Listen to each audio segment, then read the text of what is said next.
You know, I get a lot of requests in emails, and one of the more common ones is people asking if they can come work for me.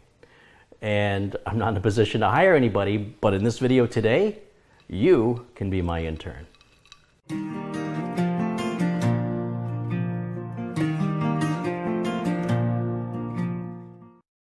After doing a number of build videos, I'm always thinking of other ways to present the way computers are built so that it's more easily understood. And I realize the majority of these videos that I make are intended for novices, for people who've never done it before. And people say, well, what about the advanced user or the expert user? Well, you know, the advanced user and the expert user really don't need the kind of help that a novice user needs, but that doesn't mean they deserve to be ignored or alienated either. So for that reason, I'm not going to do this video in the way that I've done other build videos. So we're not going to even talk about these parts. If you're an expert user, you know what you see in front of your eyes. You know to look in the video notes for the product descriptions.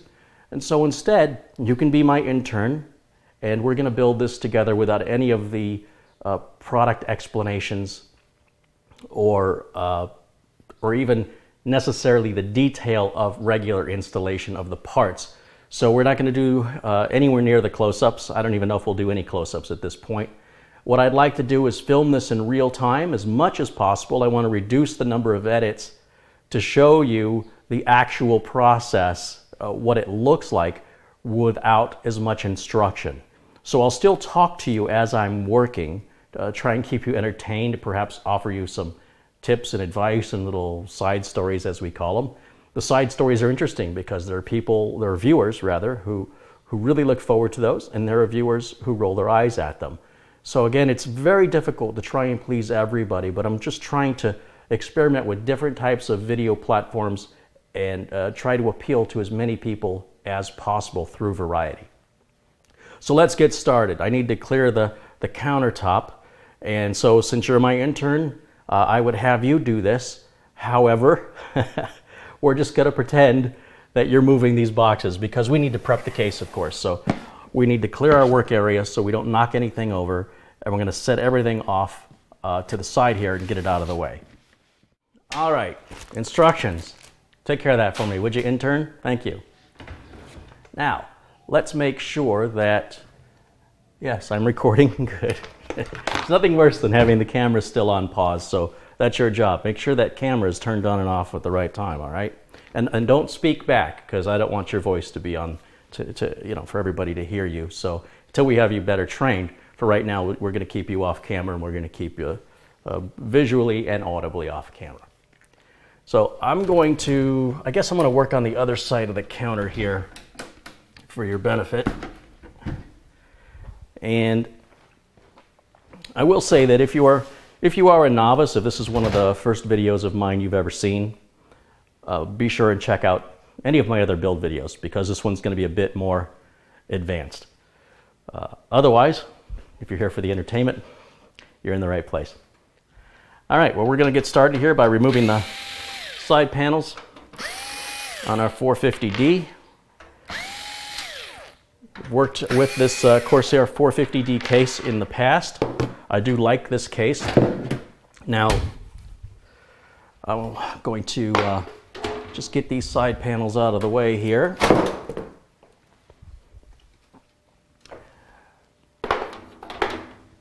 Now, this computer is going to a customer who has contacted me after watching these build videos. In fact, every build video you see, which you should already know, is a customer build. These aren't just parts I receive from vendors that randomly that I can acquire and slap together in a system, because that system wouldn't necessarily make any sense. And then usually in those kind of build videos, you have to disassemble them when you're done and send the parts back to the vendor. So what we're building here is an actual customer machine. And so you have the customers to thank for this content. In this case, this is going to Jen. Hi, Jen. And you can thank Jen for being generous enough to allow us to film this, because filming slows the build process down. So Jen is agreeing to delay receiving her computer so that you and I can work together and share this experience together. So, thank you, Jen. We're going to remove our box of screws here. Let's get this out of the way. And, am I in the way? Maybe I need to work from this side. So this is the only part that really changes the build process is, you know, when I'm working alone, when I don't have a camera to worry about or a view blocked, it does give me other things that my mind has to be on. So for example, I'm not fully in frame on the camera, and so I'm trying to focus on what I'm doing and still be able to be on camera and have you see what I'm doing. If I'm standing here like this, you have no idea what's going on, and I have to be cognizant of that. So that does change the build process just a little bit. So our first step that I want to do right now is I want to put this power supply in. This is the Corsair RM850x. You know, the RM series is fantastic. You know, I like to use the CX series, the 750, and I receive a lot of criticism from people who I've never heard of before. So, you know, I don't know what qualifies them to tell me that I don't know what I'm doing, you know, because what have they done? But I can tell you from experience, I wouldn't be using the the CX 750 power supplies if they were problematic. But I have a different perspective, I think, than a lot of the kids getting into this today. Because back in the day, man, there were some really bad power supplies out there. The old AT style, and then initially when the ATX power supplies came out, probably for the first 8 years, there was some real junk out there, real junk.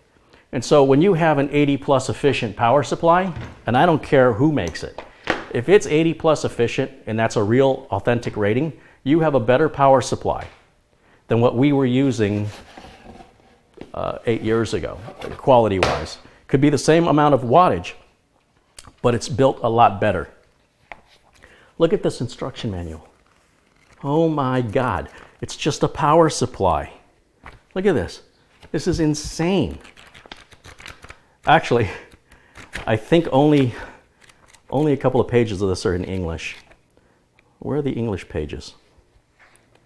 15, 16. So this is actually the English part of the instruction manual, and this is all the other languages. So it's actually not as intimidating as it looks. But you know what? I bet I can get some serious hang time with this. Not as good as I expected. Warranty guide, it's Corsair. You don't need it. Power cable, good. Silica gel.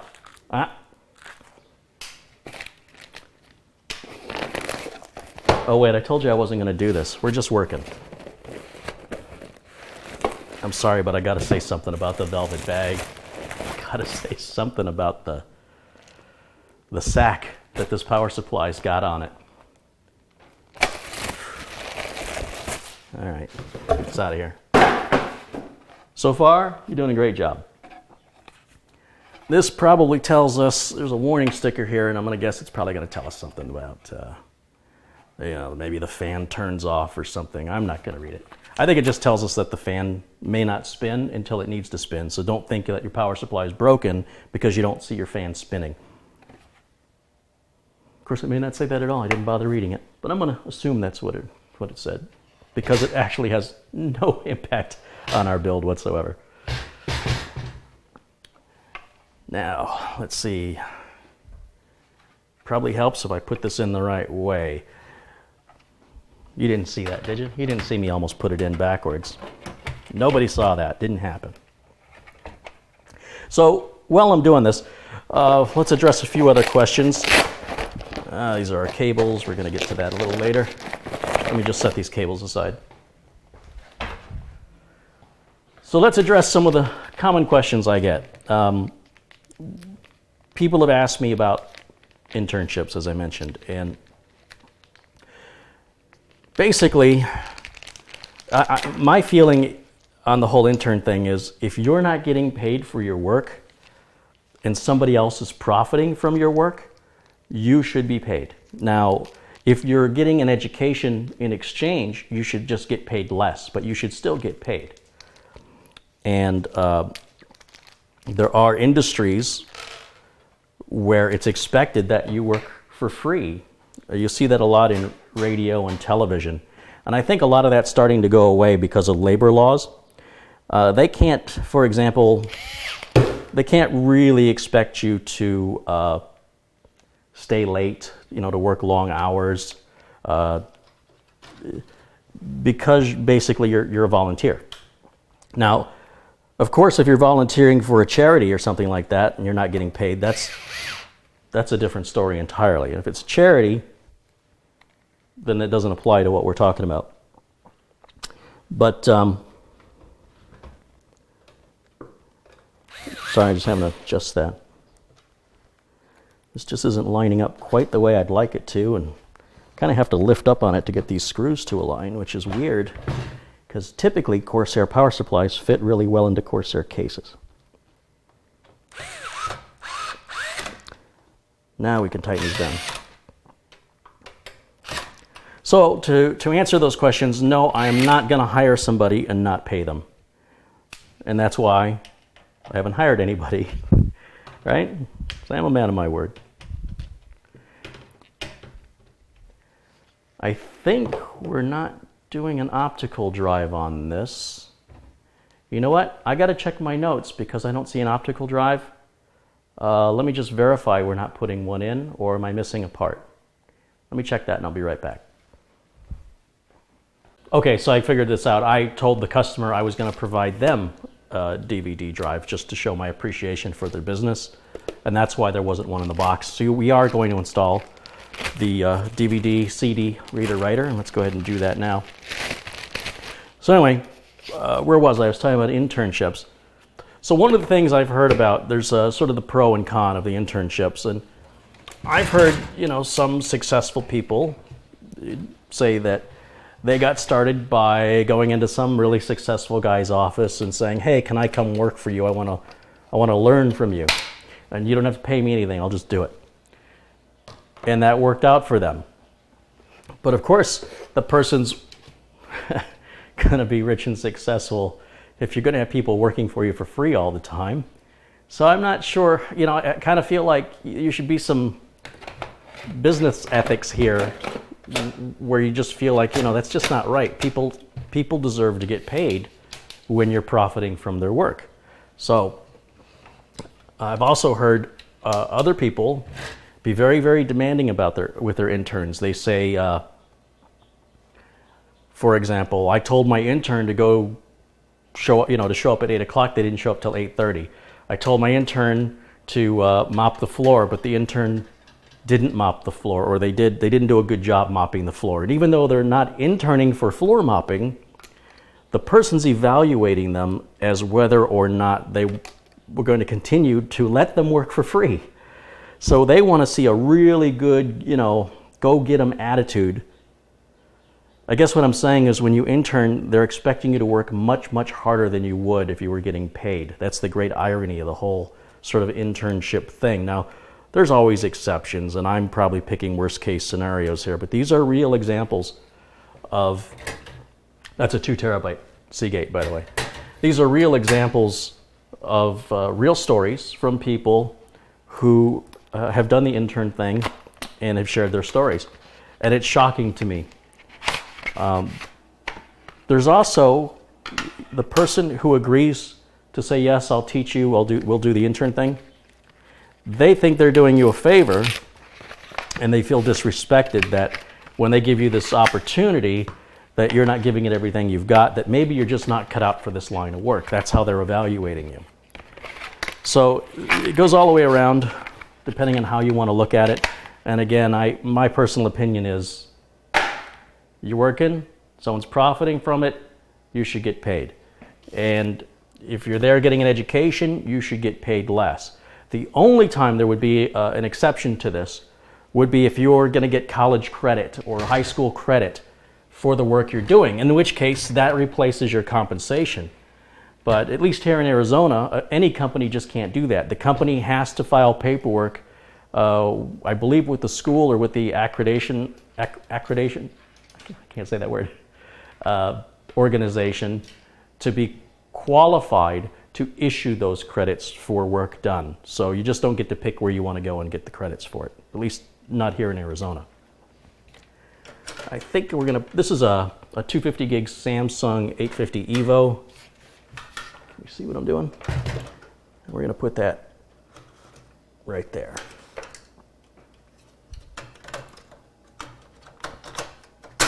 There it is. All right, case is almost done being prepped. You know, I keep pushing on this accidentally as I'm bringing the case, turning it around. So I'm just gonna take this off for now and get it out of our way, because it doesn't need to be there. And let's go ahead and put the I/O shield in. So of course we got the I/O shield from the motherboard box, and we're just gonna pop that right into place. Now there's also a bit of concern, you know, one of the other stories I see a lot rather, and questions that I get is the PC dead? Is the industry dead? Does it make any sense to get into this industry right now? Because there's all these news stories that the PC sales are down, blah, blah, blah. And I always suggest anybody who hears that story that PC sales are down and it's all doom, nobody's buying PCs anymore, ask the author of that article what they wrote that article on. And that's it. That's your answer to your question. So I've mentioned this before. PCs are creation devices. They're used to create content. They can also be used to consume content. In fact, Jen, the owner of this computer, is going to be using this for like, where's my notes? I got some notes about this in here. She likes to play Final Fantasy XIV, Guild Wars 2. She'll be doing some Photoshop. She wants the option to upgrade to SLI in the future. And that's why these parts were selected. And you're not going to be able to do this kind of stuff, you know, have that kind of performance, play these kind of games with a phone or with a tablet or anything else. And the fact of the matter is, you know, for a while they were saying phone sales were outpacing PC sales, or tablet sales are outpacing PC sales. But now PC sales have slumped, tablet sales have slumped, and cell phone sales have slumped because everybody's got one, and we all don't have all this influx of cash to keep buying the latest and greatest. And so what happens is the manufacturers go, you know, we only did 300 million computers this year. Last year, we did 320 million. The sky is falling. The industry is dying. The fact of the matter is there are more computers to be fixed, repaired, upgraded in existence today around the world than there ever has been in the history of mankind. Now, do those PCs require as much maintenance as PCs of yesteryear? Well, that's difficult to say. I think the hardware has in fact gotten better, but the users haven't. So there's only so much you can do to help the user. So viruses are really have been replaced with malware. So only about 7% of infections on computers now are classified as viruses. 93% are classified as malicious software or malware. And people are always going to be people. So I think as long as people are always going to be people, there's always going to be a need for a tech as long as we're using computers. And if you're not somebody who creates anything, if all you're doing is consuming content, playing games, reading articles, going on Facebook, consume, then a tablet and a smartphone is all you need. But when you're trying to make money, when you get to the point where you want to say, hey, how can I make a little green? Well, the green is in the PC. It's in content creation. And then at that point, it all starts to make more sense. I don't think that we're all going to go, yeah, we don't need a PC anymore. I can't even imagine a world. But hey, you know, maybe that's an old man talking. I just can't imagine a world without PCs. And the other thing is these offices, you know, big companies, they have lots of computers. You can go to work for one company that has easily 5,000 desktop computers and be part of their IT support team. That's not going away anytime soon. The very lowest level of tech would be telephone support. And people are often frustrated, just regular users, when they call support and they realize they know more than the person they're talking to. So that's the bottom of the totem pole of of being a technician is telephone support. And that it's not meant to be an insult to anybody in support. It's just meant that if you're starting out, that's where most of us start out. And it's a tough job because you're dealing with very frustrated people on the other end of the phone. So I've got the motherboard out, the Asus it's a Z170A. I really like this board. I think it's a pretty cool looking board. And it's going to meet all of the customers' needs and then some. We're going to use a chip you've never seen me use before. This is the Core i7 6700K. Now the Skylake processors, which are the way you know that, of course, they're socket 1151, right? See, I keep falling back into novice mode, and I apologize for that. Of course, you already know this. The K series of the Skylake processors do not come with CPU, heatsink, and fans, so that's why the box is so thin. All we have in here is our CPU, our Go Faster sticker on the back of our instructions. And sometimes it can be a little tricky to figure out how you get these things out of the box. There we go. That's not too bad. Let's get that out of the way. It's hard to believe I'm holding about $400 in my hand, but so be it. Truth of the matter is, this is the top of the line processor for $400. When I bought my Intel Core i7 965, it cost me $1,000. So that was the best chip in that family of chips that you could buy, the highest one. This is the highest one in this family of chips, and it's less than half that price, and it's only been a few years. So it really is a bargain when you think about how far we've come. All right, so we've got that seated. Bring this down. Obviously, we have to put this cover away. We've got 16 gigs of Corsair memory. This is DDR4 2400 megahertz. And of course, all these parts, as you know, are listed in the video notes, which I think I already said.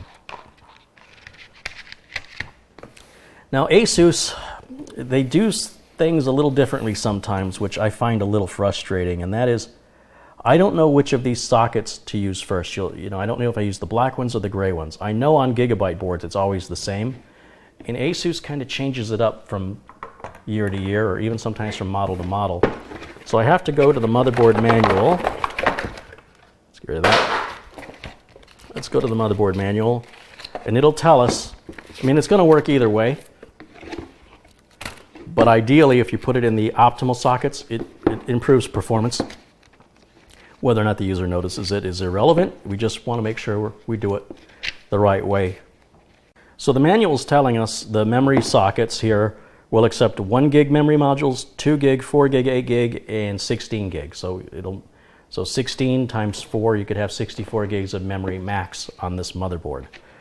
And that's assuming your operating system will even see that. So we'd have to do, a modern operating system. It's got to be 64-bit. And they Asus, they label their sockets weird. They go A1, A2, B1, B2. And you think, well, it's got to go in A1 and A2 first, right? No, it has to go in A1 and B1 first. But sometimes they want you to go in A2 and B2 first.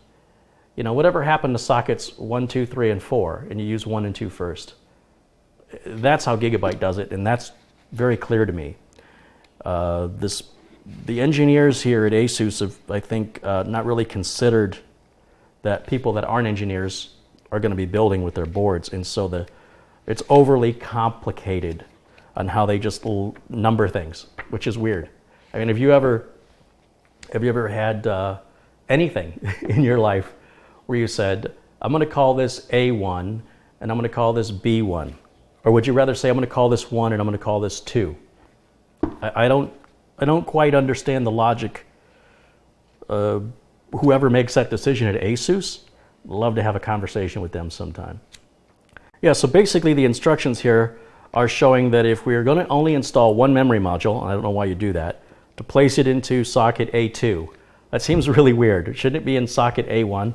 So A2 should be renamed A1, and A1 should be renamed A2. That solves this problem. All they got to do is change the naming, label it differently. If we're going to install 2 memory modules, they're recommending A2 and B2. And then of course, if we're going to install all 4, they're recommending that they all have the same CAS latency and that you have a really good cooling system around the memory. I've never quite seen that warning before from other motherboard makers, so I'm starting to wonder what's going on at Asus. It's very strange. Generally speaking, a lot of your heat's going to be right around this area, not necessarily back around the memory. Maybe it's just a CYA situation here, I don't know. But, all right, so A2 and B2 are going to be the gray sockets, and those are the ones we're going to want to use first.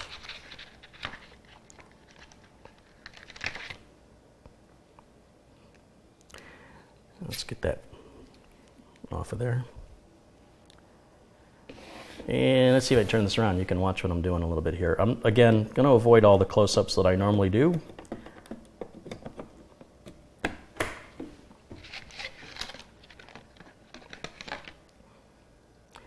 Sometimes I do get a little jealous of my customers' systems. I go, man, I wish I had this system. But every system I build is like it's like a child of mine. I'm very proud of them, and I take a lot of pride in the work that I do. And it's always delightful to see them come alive and just knock my socks off in performance.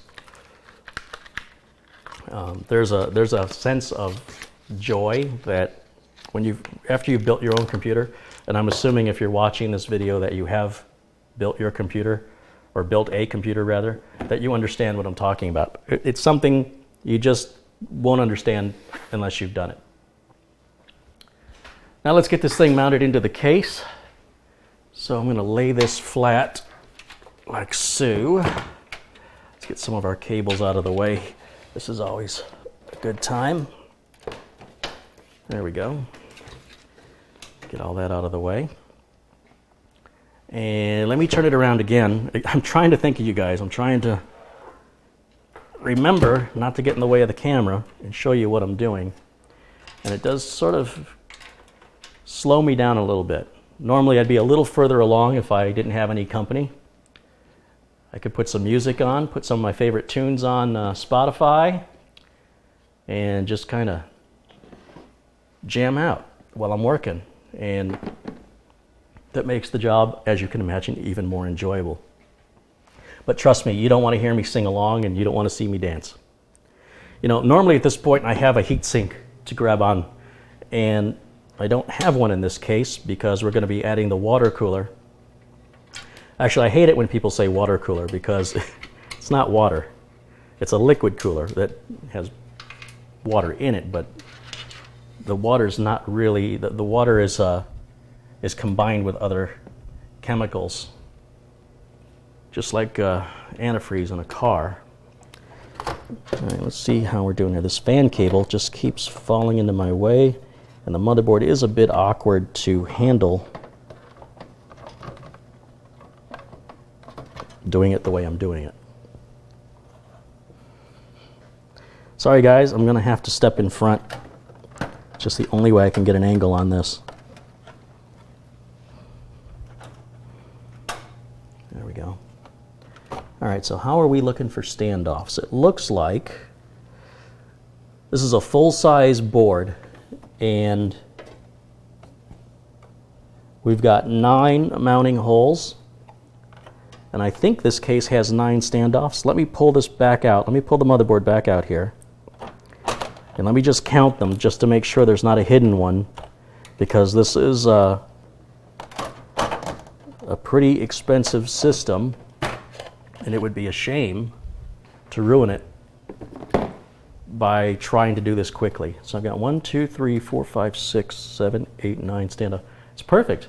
Well, that's great. So that means if you do buy this motherboard in this case combination, you don't have to deal with the standoffs. They're already where they need to be.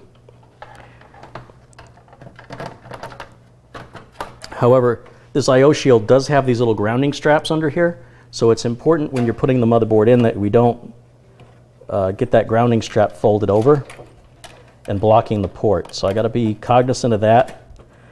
And as I said, without that heatsink to grab onto, I'm trying to hold the motherboard by the edges as much as I can and it is a bit of a challenge.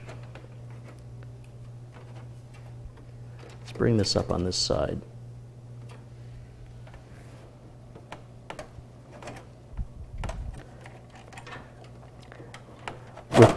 With this white plastic cover that's over the I/O shield is really getting right up against the bottom of the cooling fan. This rear exhaust fan is really getting in the way of this install.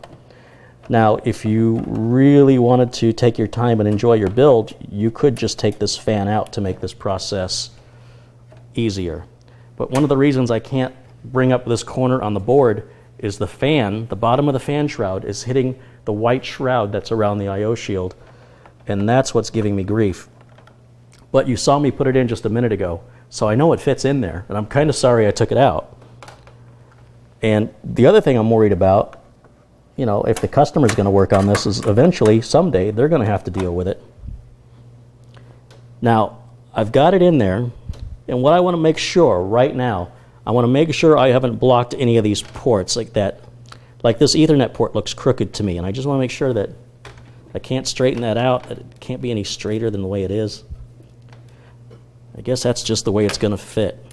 Oh, that's much better. Okay, here we go. It's kind of neat that this motherboard still has a PS2 connector for a PS2 style keyboard or mouse. You don't see that very often nowadays as everything is shifted to USB.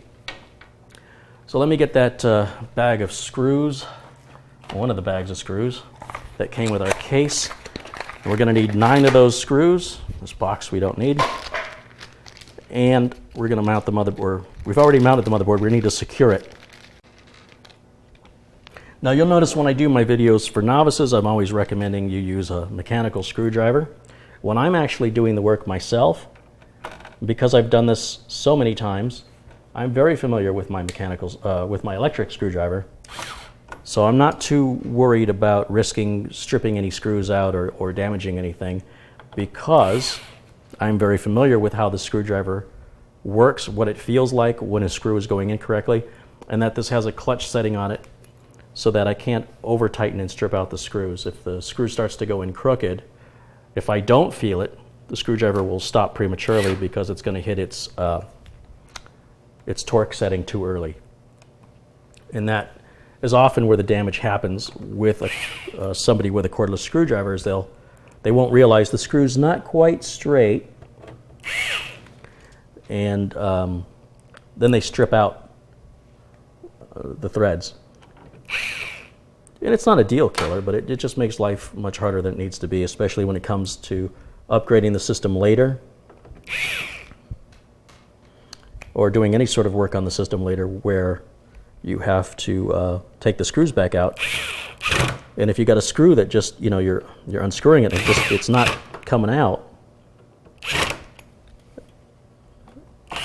what would ordinarily be a 5-minute job suddenly becomes a half-an-hour job, because you've got to figure out a way to get that out and get underneath that board to hold the standoff that the screw is screwed into to back that screw out. But how can you get to the back of that when the motherboard's covering it? So it's a challenge. And I've been in that situation before, more times than I can count, from other people's work. And, you know, probably back when I was first learning, although motherboards didn't mount this way back in the day, but best to avoid it. Okay, well, here we go. Got the motherboard installed, and I'm going to take this wire tie off of the fan and just plug that in. Where am I going to plug in this fan? Let's see. Right here. There we go. And we're going to open, actually we're not going to use these. We're going to open the retention lever for the video card, get that out of the way so I don't forget to do it later. I am going to ship this computer, so I do need to put screws in to both the optical drive and the hard drive, so why don't I do that now? Actually, you know what? We don't need to put one on the hard drive, because when it ships, there's no way it's going to come out. I was just noticing that does seem to be a screw thread here to secure this into position. But I'm afraid if I do that, when the customer goes to change anything, they're not going to understand why it's not coming out.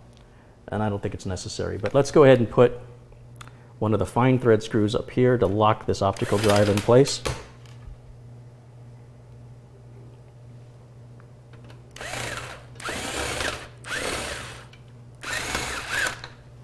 The head on that screw is actually almost like a Phillips number 1 head. Most computer screws use Phillips number 2, and that's another way to strip the head on the screw by letting the screwdriver just rotate around like that.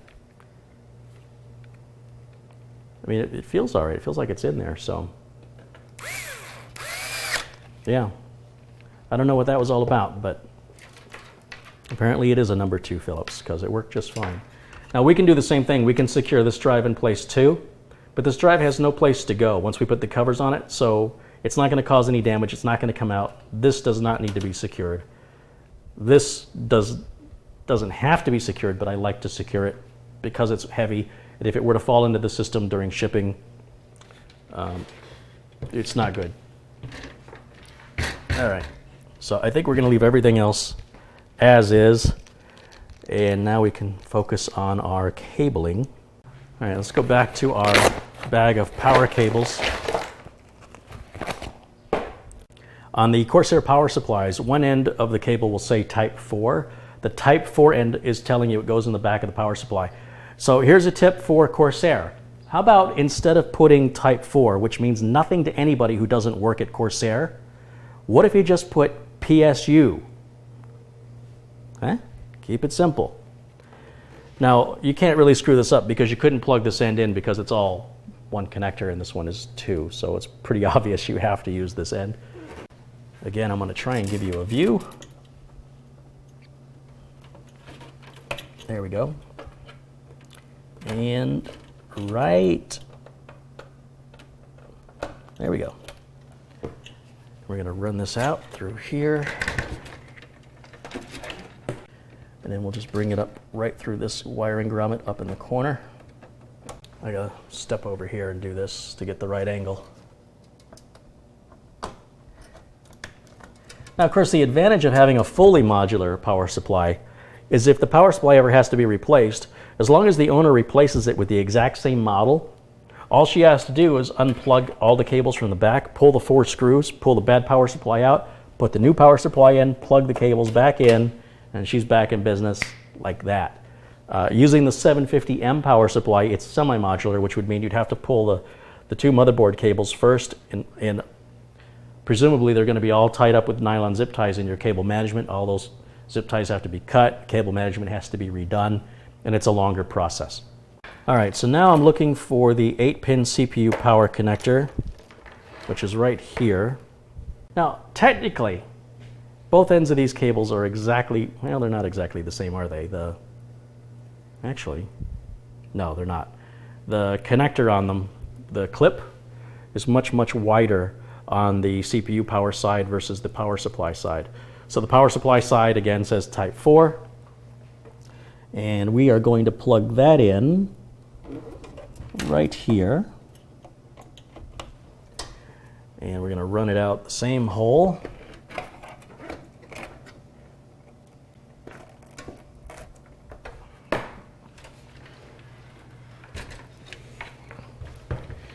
And we're going to bring this up to this corner. Sometimes on some of these cases, this corner can be really hard to get the cable in. So kudos to Corsair for making that very easy, not have to struggle with it.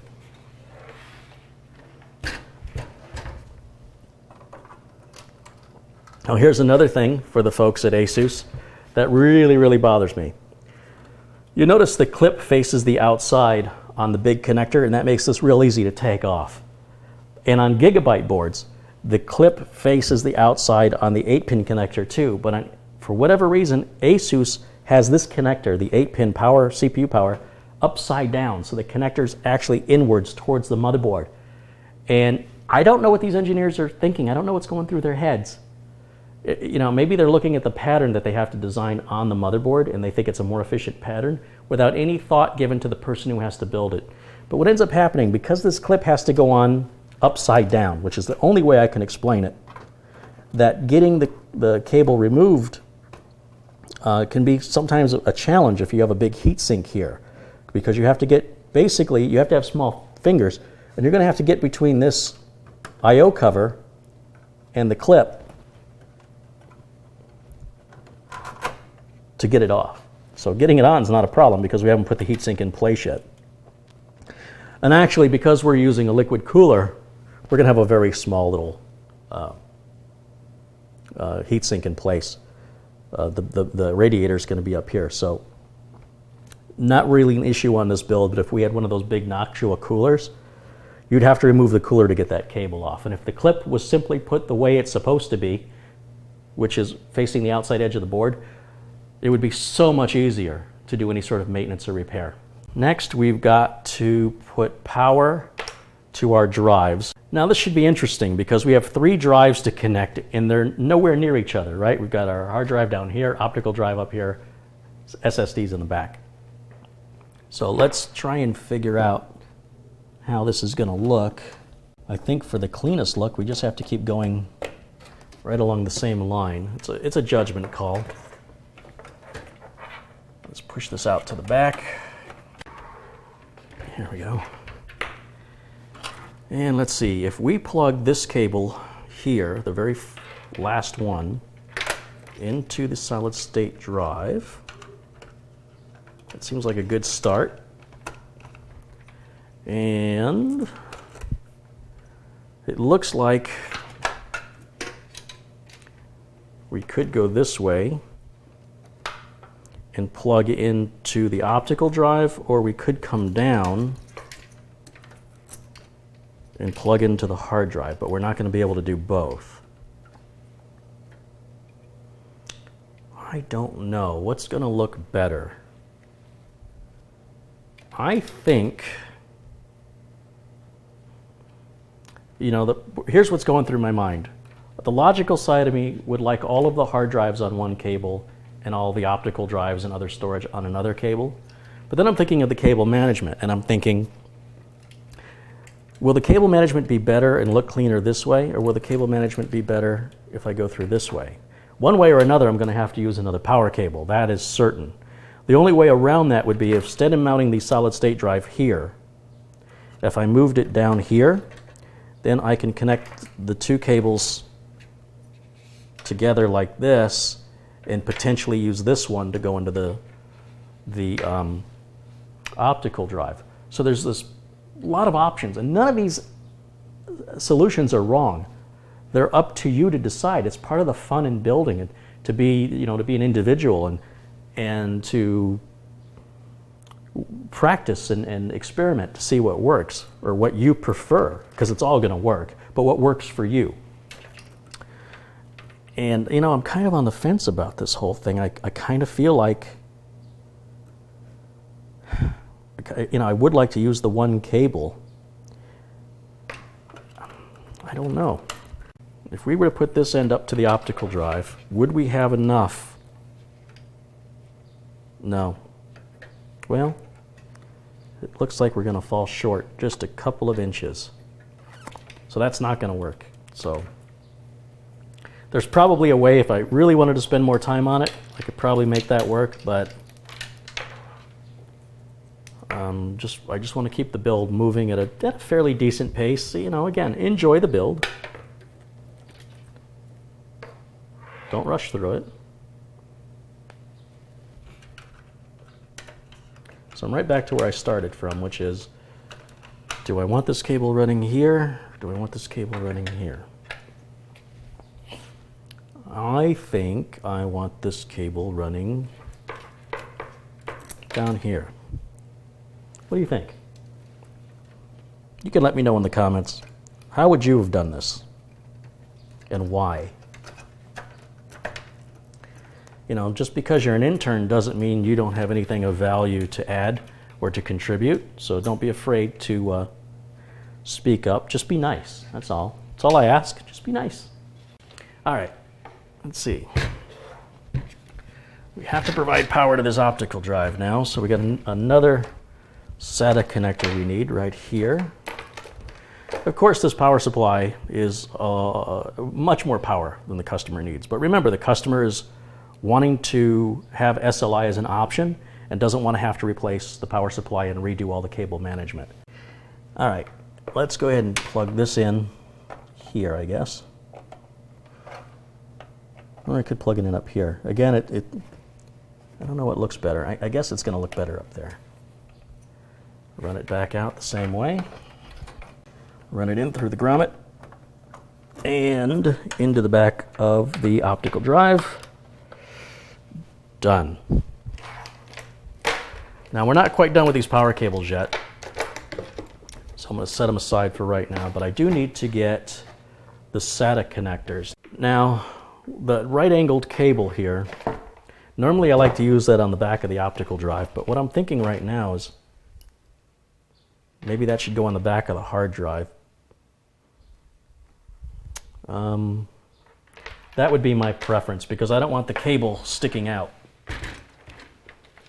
Now, the reason we went with the Seagate 2 terabyte drive instead of the Western Digital 2 terabyte drive.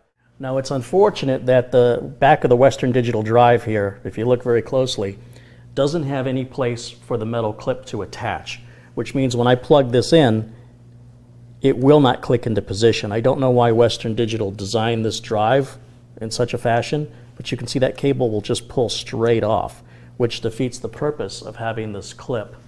So I may stop recommending these Western Digital Black Series if this is what Western Digital's doing and go back to Seagate. The little metal clip that holds this SATA connector into position was placed there after the SATA connector was invented because motherboard manufacturers like Dell and HP were having these cables fall off. And so what they would do is they'd use a hot melt glue gun, and once the cable was plugged in, they'd hot melt glue the cable on so it wouldn't fall off in shipping. So then they went back, the engineering board went back and added this little metal clip. And so when I plug it into the back of the drive, that cable's not going anywhere. It's locked in. There's no need for any hot melt glue. The solid state drive right here is going to plug into SATA port 0. So let's get this plugged in. And then the other end of it, we're going to plug into SATA port 0.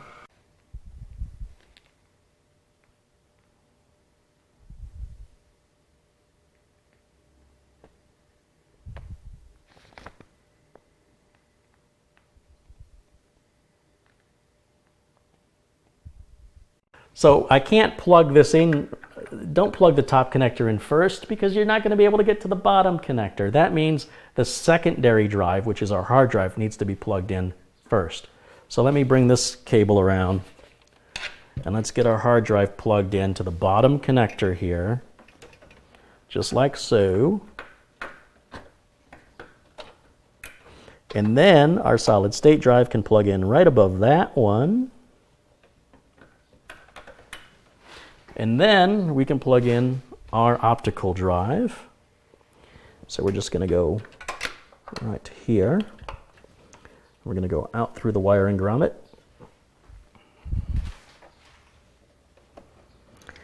And now if we want to keep all of our drives in numerical order, so when our BIOS comes up, it says drive 3 is a solid state drive, drive 4 is your mechanical drive, drive 5 is your DVD drive, which is what I like to see. It keeps my OCD happy. Everything's numerical.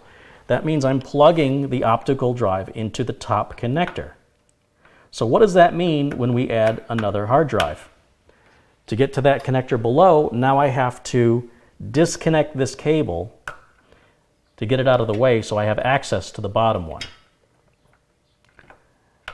Will it hurt anything if I plug it into the bottom one now? Absolutely not. It hurts my OCD to see the BIOS go, you have drive 3, 4, and 6. I should see drives 1, 2, and 3. And drive 1, or as I mentioned before, drive 0 in some motherboards, everybody else's motherboard manufacturers, is your boot drive. That's what you put your operating system on. Can you put your operating system on drive 5 and your optical drive make it drive 3? Yes, then you have to go into the BIOS and you have to change your boot order.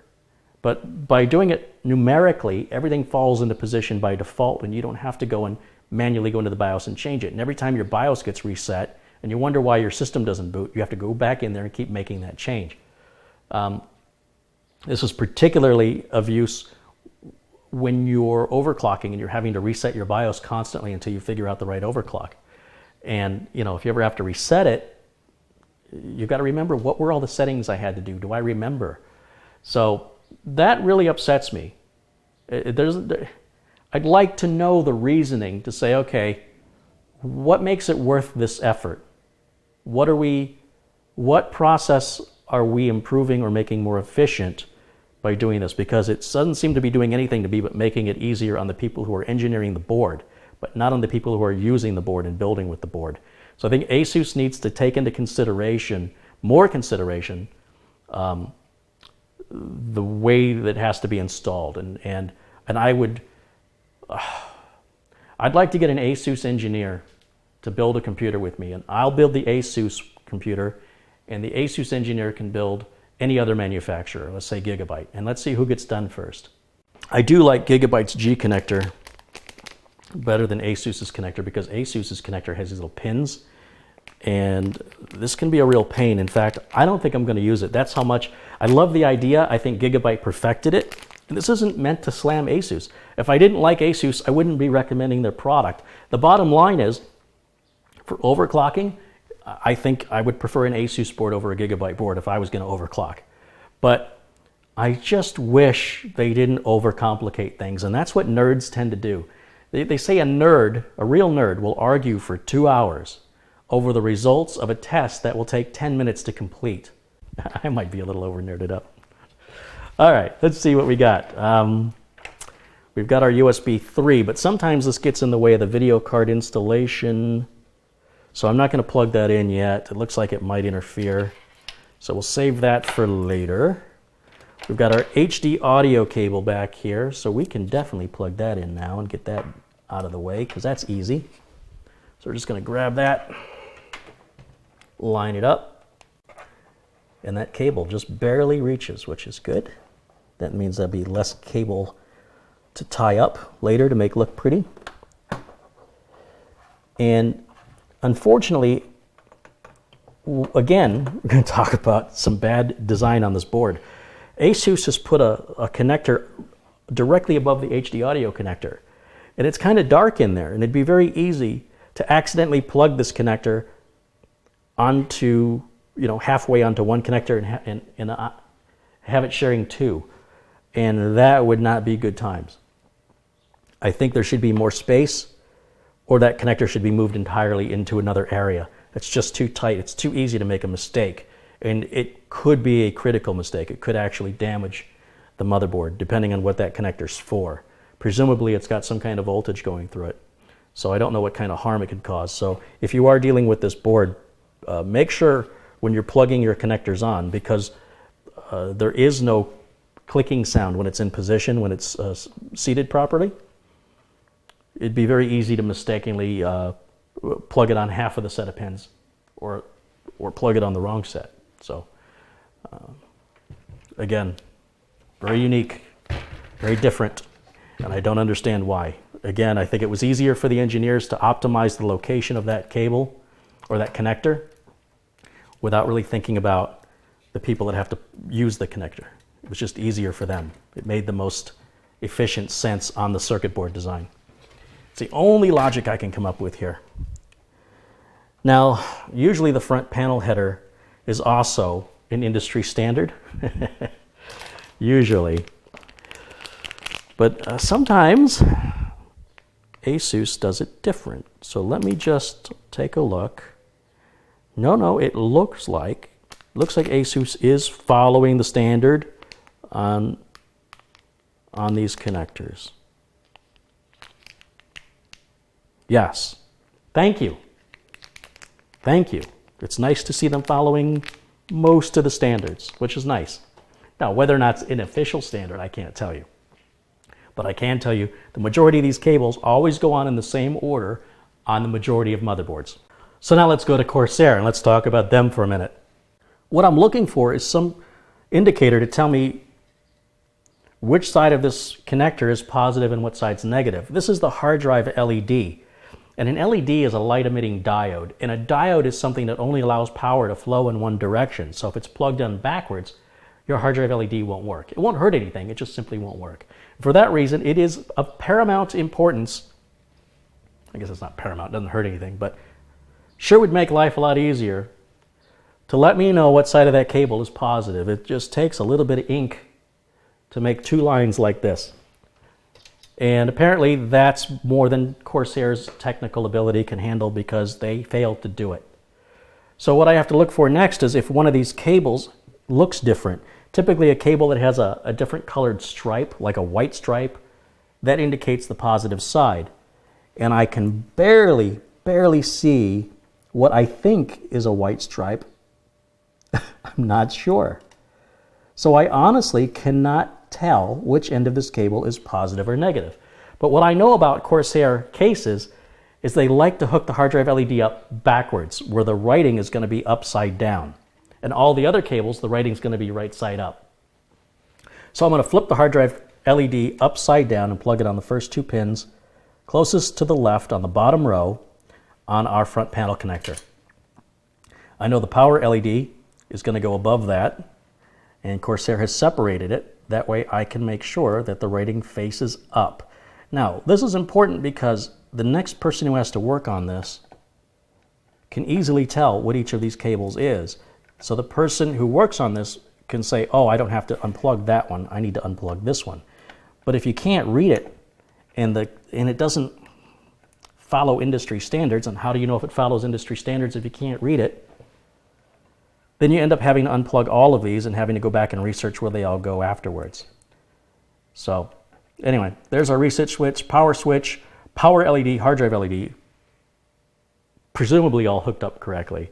All right, so I realize a lot of my talking, I'm stopping working when I'm talking a lot, and this is taking a little longer than I thought it would, but wasn't my intention. Let's try and focus on the job. And let's get our liquid cooler out. There we go.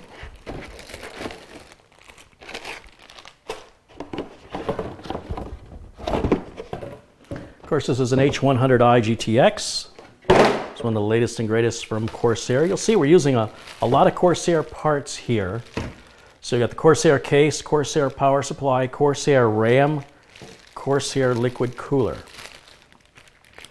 Now, I guess you could say I'm a Corsair fanboy. Corsair is not sponsoring this video. These parts were recommended by me, and the customer has paid for them. But the logic is, if you're going to use a liquid cooler, if it's designed by your case manufacturer, you shouldn't have any fitment problems. The same holds true with the power supply. Now for the RAM, we really could have gone with any manufacturer, from G-Skill to Team, Crucial, Mushkin. There's a bunch of manufacturers out there that all would have probably worked equally well, but the price was right. And we figured, what the heck, we're already using so much Corsair stuff anyway.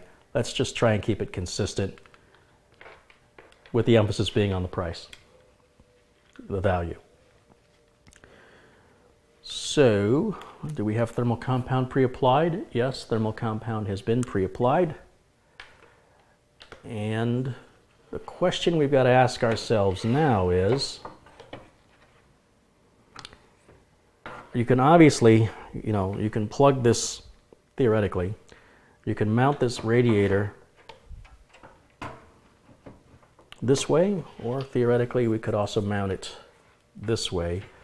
But the problem with mounting it this way are these cables. You see how the cables are going to, these pipes are going to go over our RAM? They have to be turned like this. I just don't know how I feel about that. Let's take a look at the other way.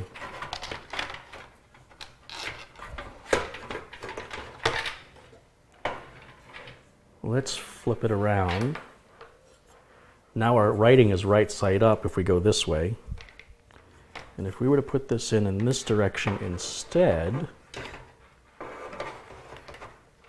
will we be able to, because the rear exhaust fan is in the way?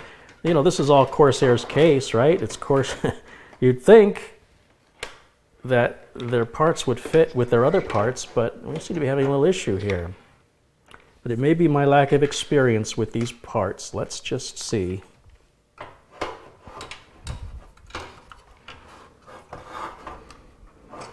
No, it's not going to go in. I mean, I would have to remove this rear exhaust fan. Let's try one more thing. Can I put in this end for... Oh, wait a minute. Wait a minute. What do we got? Will this work? Well, if we want the Corsair logo to remain face up, that means it's going to look like this.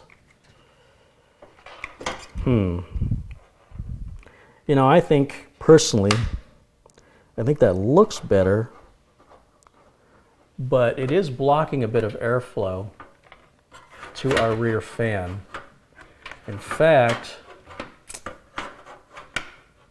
yeah, that is not going to fit. I would have never imagined, never, that a Corsair case out of the box without any modifications would not accommodate the Corsair liquid cooler with the logo facing up. That means the logo is going to be upside down, which I guess doesn't really matter, but just, oh, I don't understand. I don't understand why. I like things to make sense. I like to be able to go, okay, yeah, I understand that, and this doesn't make any sense to me. Let's try this way. Well, you know, we put it in there before, so I know it fits. There we go. Yeah, I guess we're not going to have a choice. That's going to be the way it has to go in. And then the debate is whether or not we want the fans that we've got here to put on. If we want those fans to push the cold air from outside through the radiator into the case, or whether we pull the air from the case and have it blow outside. So there's a little arrow on these fans that indicate the direction of the airflow. Another way to tell, as I've mentioned before, is this part here doesn't spin. That's where the air is coming out. And that's on every fan I've ever seen. On this part where the center spins, that's where the air is getting sucked in. So do we want to put the fan in this way, or do we want to put the fan in this way? Now, most tests show that whether you use a push or pull configuration actually makes a negligible difference in the cooling. And I know there's a lot of opinionated people out there, and so if you're one of those, feel free to leave your comment below, because I'm going to pick one way and it'll be the wrong way from some people's opinions. So the instruction manual says attach the radiator and the fans as shown. So here's the way they show it.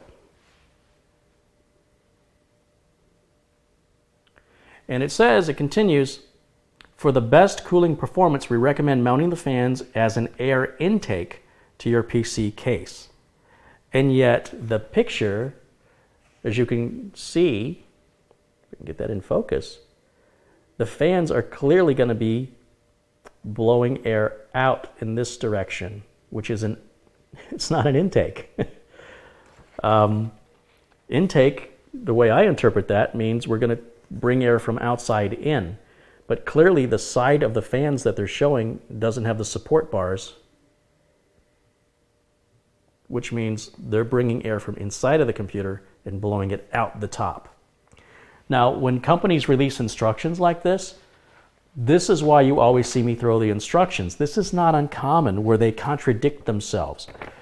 Where they have improved is the broken English, where the sentences don't make any sense, where they put words together to form sentences that are words you're familiar with, but not in any order you've ever heard them before, like never to press twice flexible.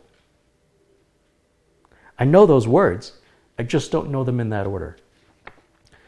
So that's not a problem with this instruction manual, but you know, do you believe the words or do you believe the photo? What we're showing in the photo is what we call a push configuration. We're pushing air.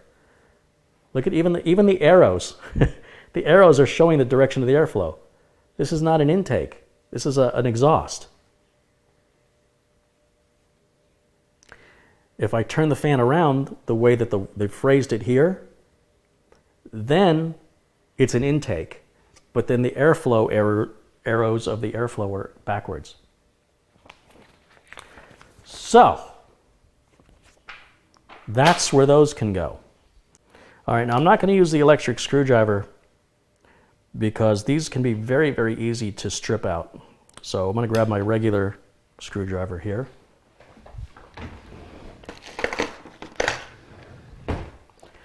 And this has always, in the past, has been a little bit of a challenge to be able to see where everything lines up. So it does help to bring the case into a position like this, and we can use the countertop there to help us keep things from falling out.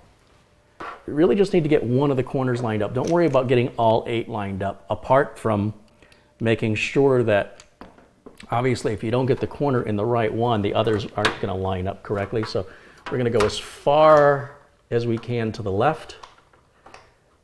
And before we tighten it down, let's just make sure we can see through the holes. Yep. Yep, we can. And then we should be able to just start one of these here so it can hold it for us. Here's my head. There we go.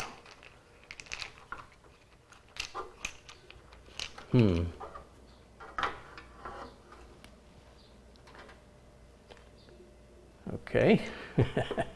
Like I said, this is a little bit of a challenge. And this is what comes along with these coolers. Every one I've ever installed has always been a little difficult to line up and get around all the previously installed parts. I'm starting to think maybe it might be easier to have installed a water block, or the radiator rather, first, to avoid the very situation I'm in here. What's happening right now is I believe the SATA cable on the back of our optical drive is running into our cables, the water lines on the radiator, and it's making it finicky. It's not lining up right. So I'm going to just try and get one corner. I'm trying to get this bottom corner. How about that one? Because that's right in front of me. That should be real easy to line up.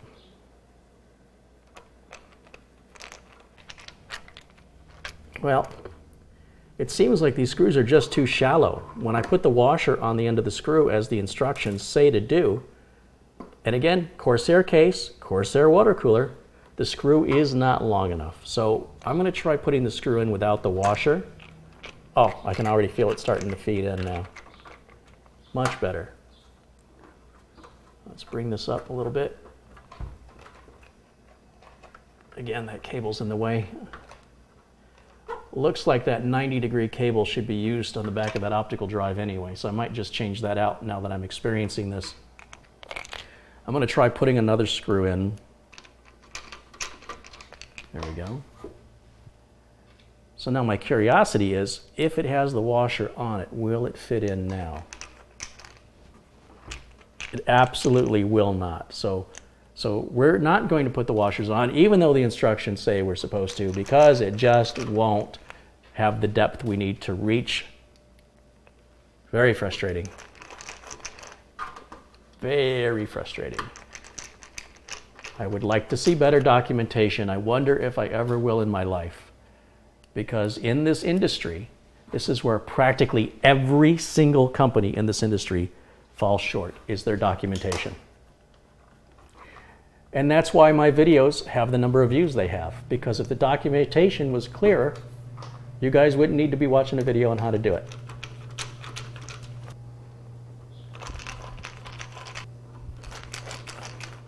See, the screws are so short that unless I reach in and actually push the radiator forward, I'm going to use my head to push back. There we go, finally. Now there's these little rubber washers that we're screwing into here. And as you tighten down, the washer starts to spread out and get thinner. And I realize you can only see the top of my head right now, so. But basically, you don't want to over tighten these screws on the radiator, because all you're going to do is squish out the little rubber grommet that's in there. Now, we don't have to use these little rubber grommets here. we could pull those grommets out and replace them with these steel washers instead. The reason they've put these rubber washers in here is to make the case quieter, to avoid vibration from the fans, and that's why I'm leaving them in. It's a little frustrating to me that they spread out so easily. They're so soft. And you know, over time they will dry up and they will crack and they will fall apart. And that will happen in the years to come. And then this is the filter that's just magnetic. And that makes my OCD feel a little better since I don't have to look at those washers being all squished out. Now this doesn't feel right either. Maybe this way? I guess that's gonna be good enough. Now I want to be careful when I bring the system back up, because remember, this thing is hanging here. And I guess the cable's not going to get in the way now. Once we mount this water block here, yeah, our cables are going to be okay. We're not going to be in the way. To mount the water block, we need to put in these brackets. So that's going to start with this piece here. Turn this around. Here we go. So this should just fit right on here. And I'm being careful not to touch the back of the motherboard. I'm just letting I'm adjusting these little pieces here move back and forth. I don't know how well you can see that. And that's to accommodate a number of different types of CPU sockets, so they don't have to give you 15 different back plates to accommodate every potential type of CPU you could have. From an Intel socket, and the number of Intel sockets that Intel has, to an AMD socket, and all the sockets that AMD has. So what they do is they break it down into, okay, here's an Intel socket, here's an AMD, or here's one that fits an Intel socket, here's one that fits all AMD sockets, which is good thinking. It's good engineering. So we don't want to just mention the bad, we're going to mention the good too. Let's turn this around. Now, speaking of compatibility, there's one bag that has 4 standoffs in it. That's for AMDs, so we're not using that because we're not building an AMD-based system. Then there's in the other bag that contains these large, if I can hold that, you can see it, thumb screws that are going to hold the water block in position. We need 4 of these 8. Now, one set has screws of equal length, and that's for the CPU we're using, socket 1150, 1151. And then this end on these are a little shorter on one side, and those are for socket 2011. And because we're not building a socket 2011, we don't need these. Hopefully never will, right? And then we can just start to screw these in here by hand. And that's holding our back plate into position. And then when we put the water block on it, it's just going to squeeze it together and lock everything down nice and tight the way we want it. This only needs to be tightened by hand. You don't need to go any further than that.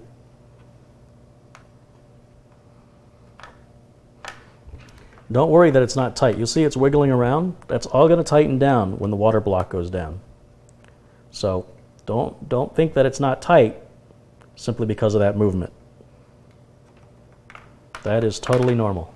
I am going to install these fans as they showed on the diagram. I think having the cabling towards the back is going to be the cleanest. We got these long screws here, and we want to start with what's closest to us, again using the mechanical screwdriver. And I'm sorry I can't get you better close-ups on this, but you get the idea.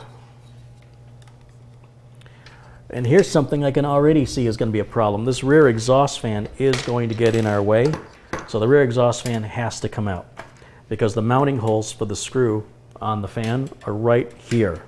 So I have to get the screwdriver where this fan is. So I'm starting to wonder if maybe Corsair thinks you don't need a rear exhaust fan if you're going to use their water cooler. Well, here's what I do know. Even if we put this, we flip the radiator around the other way, I do know that these pipes are going to block this fan, may even make contact with it, prevent it from spinning, but they're going to block a very large portion of it. So I'm just kind of thinking out loud to myself here that that's simply not going to work. Okay, so my struggle right now with this fan is our 8-pin power connector right here. Because we have this big white shield over the I/O shield, this, I'm not even sure what you'd call this piece, it's just this cover. And what's happening is, I suppose if I move this cable in a little bit like that, the fan needs to get right up in there, and this cable is preventing it from doing so. Now remember, Corsair power supply, Corsair cable, Corsair case, Corsair radiator, Corsair fan, and it doesn't easily fit into position. This fan absolutely will not go in there. I mean, I know I can put it here, right? Yeah, I can put it here, no problem. Fits in just like it should. Yeah. So on the right side, we're good.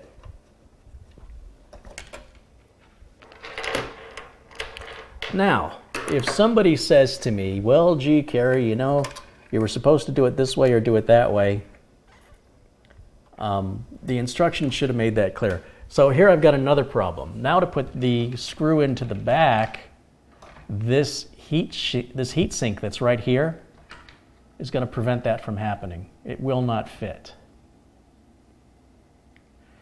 So,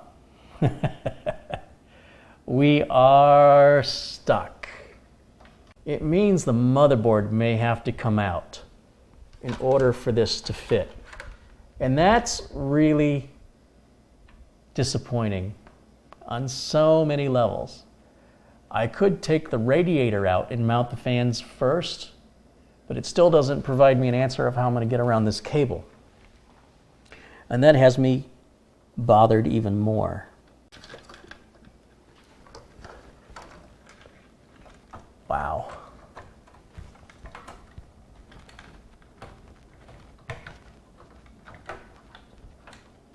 Okay, I think we're in position now. Okay, so I've got one screw in each of these fans, so the fans are still pretty mobile. I can move them around. But again, there's going to be no way for me to get to this screw, or this screw with this motherboard in position. All right, interns, now it's your turn to shine. What would you do? I'm going to look for your suggestions in the comments below. And we already know that we could change out the case, the liquid cooler, or the motherboard and solve this problem. But doing that's not really on the table because that's going to take at least 10 more days between sending the one part back and waiting for another part to come in. And generally speaking, customers, they want things usually as soon as possible. So that's sort of off the table. Let's just take that off the table.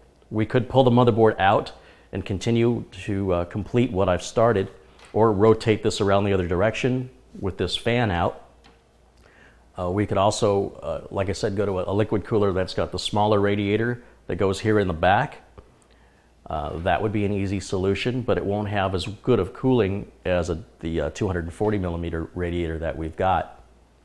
So there's probably some other options I haven't thought of, and what I'll be looking for now is in the comments below your brilliant ideas on what you would do and what you suggest I do to get around this particular problem so the customer can have the system as quickly as possible. But at the same time, if we go through and pull the motherboard out and complete this process, this is going to be a very difficult system to work on in the future.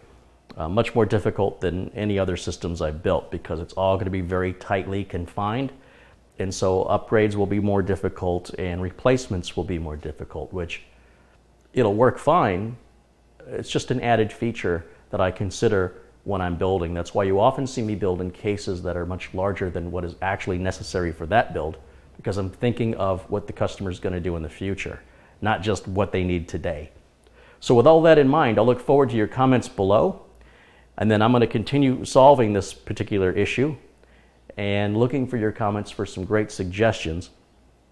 And hopefully your suggestion will line up with what I do, or your suggestion will be the reason behind what I do. This should be interesting. Look forward to hearing what you have to say. All right, first I want to say thank you to all the minions out there. I mean, apprentices and interns, for leaving your comments. And I'm sorry, man. I didn't mean anything by that. Are you cool? Are we good? Yeah. I think he's good. All right, we're going to put you up here so that won't happen again. But seriously, the comments you guys left, great suggestions. So some of the suggestions that we see over and over again from the comments is to put the fans on the radiator first. That's actually a very good suggestion. What's happened with me is I start the dry fit on the radiator and I go, oh, well, the dry fit's so good, I'll just add the fans now. And it's really a backwards way of doing it and not the easy way. So you definitely do want to kind of hold the radiator in different positions, turn it around, and then once you've decided which way that radiator is going to fit in best, then take it back out and put the fans on. Now, another suggestion was putting the radiator up here on the front in a vertical position. And then this can be moved, but I just thought, you know, I don't really care for that either. Also, this white I/O cover can come off. And during the break, I was actually in Los Angeles filming for Newegg, and coincidentally was talking with JJ, who's a representative from Asus. And I told him all the things that bothered me about this motherboard. And while he defended most of it, I encouraged him to watch these videos. And he did let me know that this cover comes off very easily if you need to. We talked about the fan wiring onto the water pump here, the Corsair fans that Corsair controls. And he actually recommends against that. He said that the Asus motherboards will control the fans much, much better than Corsair will. And the reason this came up is there's a little USB cable that connects onto the water block. And we won't have a problem on this motherboard, but on previous builds, that little cable often is very difficult to put on because of surrounding heat sinks around the area here. And JJ said, well, why do you want to hook that up? And I said, well, that's how you control your LEDs and your fans. And he says, no. You plug your fans onto the Asus board directly. And, you know, as far as that USB cable goes, the only thing it controls is the LED, so why hook it up? Well, a lot of people want to control the color of their LEDs, right? So I'm going to go ahead and hook it up, and we're going to get to that. But again, I want to say thank you to everybody who participated in my little experiment here. I love getting the positive feedback from the community, and I think people like being heard. So we're going to try and change the direction of the comments from you shouldn't have used this part or you shouldn't have used that one to something more like this where it's more constructive and nobody's being insulted or put down. And so for everybody who participated, thank you so much. All right, so our first step is going to be take the radiator out, attach the fans, and see if the radiator is going to fit in properly. So let's do that right now. All right, here we go. Last screw. And nothing's going to fall out. That's good. All right, looks like I got them all. So let's go ahead and just gently tilt that out. Now, a couple other suggestions were to remove the optical drive. I guess, you know, I appreciate that suggestion, but when you don't know who the computer is going to, you can't determine whether or not that person is going to need an optical drive just because you don't. So I do think that a lot of times when I see suggestions or criticisms on the YouTube comments, that they're inconsiderate of anybody else's needs but their own. So, you know, I would just say keep that in mind when you're making recommendations. Are you making a recommendation based on what you think is best, or is it based on what you think is best for somebody you don't know and you don't know how they're going to use the computer? So I tend to always caution myself onto the better to have it than not need it group than the other way around. I want to have happy customers. And you know, these drives are only $20. Sometimes you pick them up for $15, brand new for a DVD, CD, reader, writer. And like I said, there are still plenty of people who use them. On occasion, I still use mine.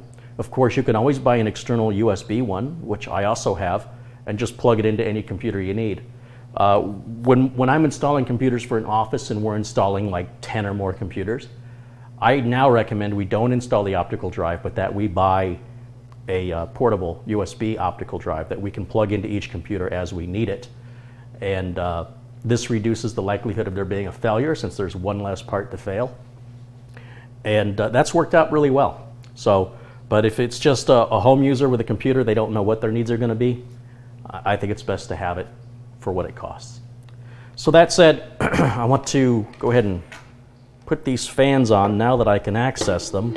All right, so all the screws and hardware that came with our water cooler here. Keep calling it a water cooler, a liquid cooler. It does have some water in it, but it's not just pure water. All right, let's see, which screws do we need for this? We're going to need the long screws. And I cannot recommend enough that you tighten these with a regular screwdriver. It is so easy to strip these screws out. It's so easy to over tighten them.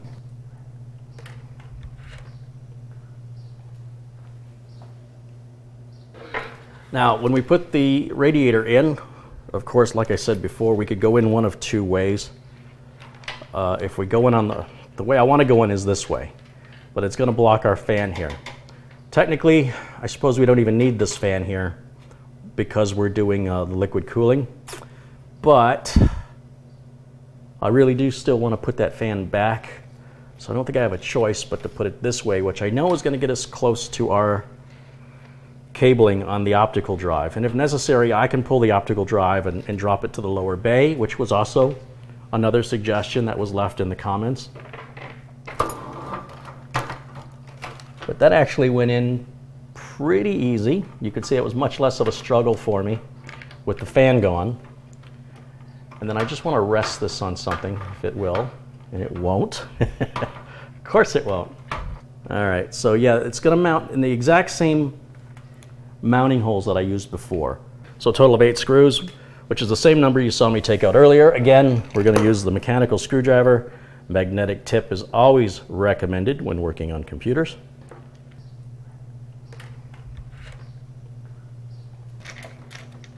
All right, let's bring this back up. That already looks a lot better. We've got our 2 fan headers coming down here, which again, JJ is recommending I install right onto the Asus board. So I'm going to just go ahead and plug these in right now while I'm here and get that out of the way. Okay, time now for us to put the rear fan back in. Remembering, of course, that the direction of the airflow is going to be usually indicated on the frame of the fan, but all you need to know is this part that spins. You see how the center spins? That's where air comes in. And you see on this side, this center does not spin. That's where air comes out. So we want to exhaust the air from the back. Now, what's happening is I am running into this cable again. It's the same CPU 8-pin power cable that's just getting in our way. And so it's preventing me, if I come around here, maybe you can see this a little better. But this 8-pin power cable is preventing us from putting this rear fan on. The fan is hitting that cable. And it looks like, I don't know how much slack I've got left here for me to pull.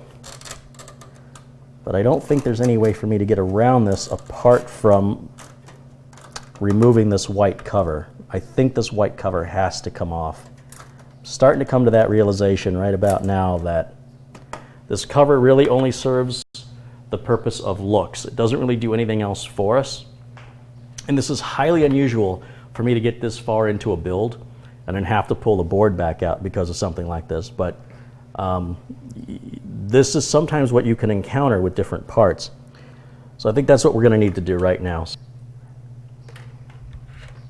There we go. And be very gentle with it. And I just want to turn it around enough for you guys to see it. But there is, yeah, there's a very small screw here. There we go. Let me just flip this around this way. So on the back, might have to get a different screwdriver. There are there's a very small screw right here.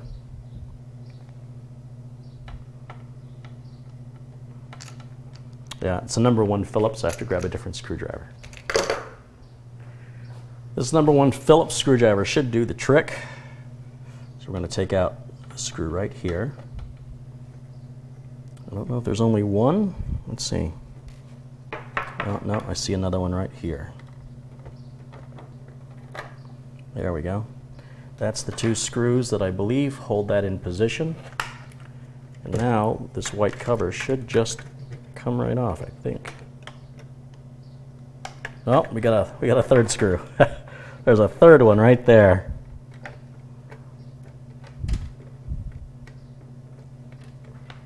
There we go. All right. Time to lose some modesty. Take that off and show everybody what you got. There we go. All right, we're going to try this again. Now again, installing the board this way isn't normally how I would do it. I would normally leave the case flat. There's a first time for everything, but you know, that's what really keeps me interested in building computers, is that you do run into things that are different. And yes, sometimes it can be frustrating, but sometimes solving a puzzle can be frustrating, but it's still fun.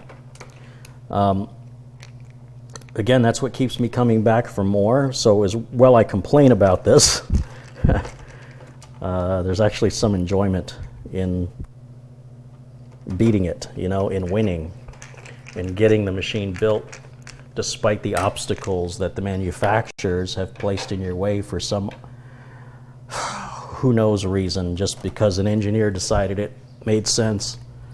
And then everybody wants to point the blame at everybody else over who's at fault.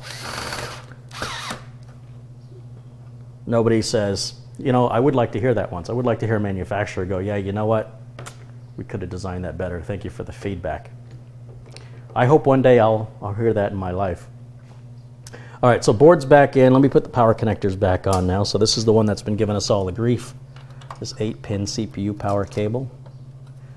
But much easier to access that now. We'll put our big 24-pin power cable back on. There we go. And then finally we have the audio cable to plug back in down here on the corner, which I had already done earlier, so that puts it back to the way it was. And then will our rear exhaust fan go on now? So again, part that spins facing out.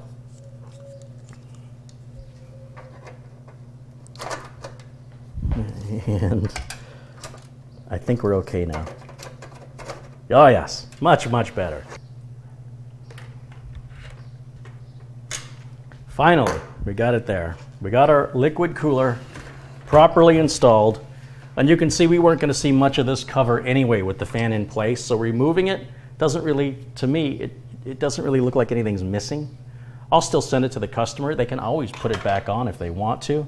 And in fact, what I'm going to do is I'm going to take the 3 little tiny screws that hold that in, and I'm going to put it in the Ziploc bag with the rest of the spare parts from the liquid cooler.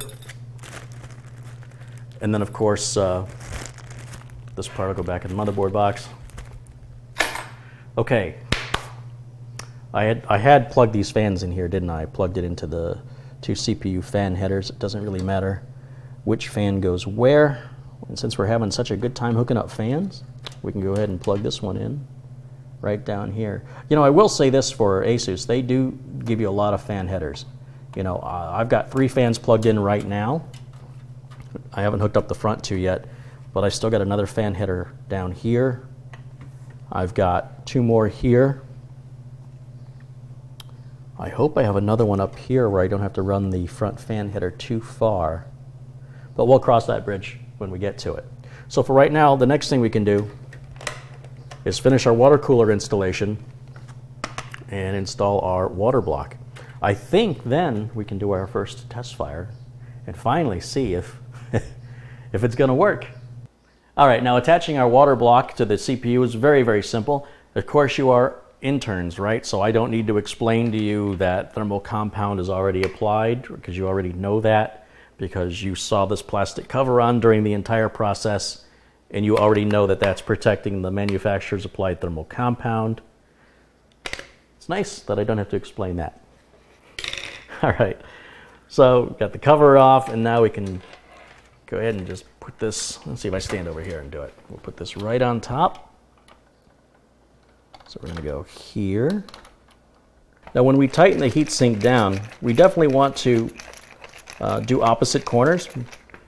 So now I'm gonna go ahead and put the final torque on them here. There we go. One last one. All right. Much better. Now we need to power the water block, but we don't need to hook the fans up to it. So I'm going to leave the fan hookups down below. And this Asus motherboard actually has a CPU power connector, which is designed for a water block, which is right up here in the top left corner. We also have the USB cable, which I mentioned controls the fans and the LEDs. And this USB cable actually just plugs in right here on the bottom of the water block. So it's just a matter of figuring out which direction it is. It looks like it's this way. And then that's going to run down into any of the available USBs on the motherboard. So I'll just use this one right here because it's closest. And at least that way, if the customer wants to load the Corsair software, they can control the LED on it. And then this will just get routed around the video card. So now we're ready for our test fire. Of course, I don't have to explain to you that we're not installing the video card yet, because you are interns, you already know we're going to be using the onboard video that's built into both the motherboard and the chip itself. The video chip is on the Intel CPU, right? So glad I don't have to explain that. All right, well, here's where things get exciting. We've got the monitor, keyboard, and mouse out. These are the only things we want to do on a test fire. And I'm going to start by plugging in the wireless keyboard and mouse dongle here. I'm just going to plug it into one of the black USB ports on the back of the board. Here's that. Video to hook up our monitor. We're using DVI, and I'll plug that right here onto the back of the motherboard. Power connector, that's the last one we're going to hook up, so I'll put the power connector on and flip the switch on the back of the power supply to the on position. Let me step around, and you'll see I've got this cover that went up here on top, but we're exhausting air out, so this dust cover doesn't really do much for us other than kind of makes the top of the case look a little nicer, so it's a little more aesthetically pleasing to have it, but you don't need it at all. This isn't going to filter anything for us, so I don't think it's going to hurt to have it either. I have not hooked up these two fans yet, and I have not plugged in the USB 3.0 yet, and I'm going to save that for after I hook the video card up, because sometimes this cable gets in the way. Make sure my monitor is turned on, and it is. Okay, I think we're ready. Let's see what happens. Power lights come on. Don't let the fact these fans aren't spinning fool you. I've heard the optical drive just initialize itself. Now it's just turned itself off. Now it's turned itself back on again. The rear case fan, the exhaust fan rather, is moving, which is good. When you turn your computer on for the very first time, you need to be patient and just kind of wait it out here while the BIOS is figuring out, or the UEFI is figuring out what hardware you've got. Here we're finally getting a boot screen. One of the first things I want to look at is our BIOS version. This says it's version 1402. I can see it right here on the main screen. And the latest version of the BIOS was updated about 2 weeks ago, and it increased, or fixed, or addressed rather, stability problems with the system. So back around here somewhere, here we go. I've already gone to the Asus website and downloaded the latest BIOS version. And before I go any further, I want to install the latest BIOS. There is some controversy that people think that you shouldn't install the latest BIOS unless you absolutely need it. I disagree. I think you should install the BIOS so that you don't have to need it. And doing so in your building process before you install Windows is preferred. Once Windows is installed and everything's working, I wouldn't worry about keeping the BIOS up to date after that. But the issues with regards to ruining the motherboard if the BIOS goes wrong is almost non-existent with technology today. There's still a risk if you were to lose power while the BIOS is flashing, or if you weren't careful enough in selecting the right BIOS, you could need to send the board back to the manufacturer for repair at that point. And that's why people are always uneasy about doing this. But I will say that the process has gotten so much easier in the last couple of years. It's almost foolproof. Most motherboards will tell you if you don't have the right BIOS and simply won't allow you to flash the wrong one. However, that depends on the board you buy. So when I talk about this, I'm talking about Asus or I'm talking about Gigabyte. How other companies do it, I don't know. I would assume they're keeping up, but I don't buy their products because I have to support them. And, well, you guys already know this because you're interns. So I'm going to plug this around the back because remember, I haven't hooked up the front USB yet. So any available port here on the back will do. Just plug that in, bring it back up again. And this time, we'll hit the delete key and we'll get into the UEFI BIOS here. Just repeatedly hitting delete. Come on. Any day now. There we go. Get me into the BIOS. F1 to run setup. There we go. Now, this is showing us what fans are hooked up, which is pretty cool. A CPU optional fan, etc. We see the RAM that's installed, and we see our BIOS version again is 1402. And what I want to do is go to the, this BIOS screen. It's a little confusing unless you're used to using Asus products. So what I want to do is, I think I'm going to go to advanced mode, which is you hit F7. And this is a more familiar interface for me personally. I want to go over here where it says Tool. And I want to go to the Asus Easy Flash 3 utility. It says, please select the BIOS update method via storage devices is what I want. And then it sees a couple of storage devices here, and the one it's pointing at is the only one that's formatted. That's the flash drive. So I hit enter there. It shows me the name of the file. It's the only file on the flash drive, which makes life a lot easier. So I'll just hit enter again. Now it says, do you want me to read the file? So in other words, it's going to verify I've got the right file and that the file is not corrupt. So yes, all I'm doing is hitting enter. And I don't have any decisions to make. And it says, oh, I see you have BIOS version 1801. Do you really want to update it from 1402 to 1801? Yes, I do. So I'm just hitting enter again. And now you just have to be patient. It takes about 2 to 5 minutes, I would say, on average. Probably closer to somewhere in the middle for most systems. Again, it's important you do not interrupt this process. Don't turn the computer off. If you're in an area where you lose power a lot, plug into an uninterruptible power supply, or UPS as we call it. And as long as you've got the right BIOS, this really isn't that big of a risk like it used to be. Something I battle all the time as a tech is other techs that use their experience as an excuse to promote outdated methodologies. And this is one of those where, oh, no, you shouldn't update your BIOS unless you have to. That's an outdated methodology that had a reason. It was quite frequent.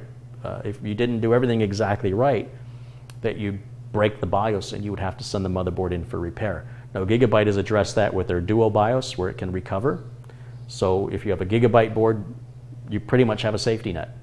On the Asus board, it verifies you have the right BIOS before it even lets you flash it. So really no risk at all, other than losing power. So depending on where you live, I don't know what the odds of that happening are. I don't think in 10 years I've lived here that I've lost power here more than twice, and it usually happens in the middle of the night. But of course, if a car were to suddenly get into an accident on the corner and hit the power pole, these things can happen. What's the odds it would happen while I'm flashing the BIOS? And we will joke about it. Oh, if it's going to happen, it'll happen to me. It's never happened to me. And Right now we're almost done. It's processing the file right now, and you can see the progress indicator here is about 3/4 of the way, quickly gaining to the end.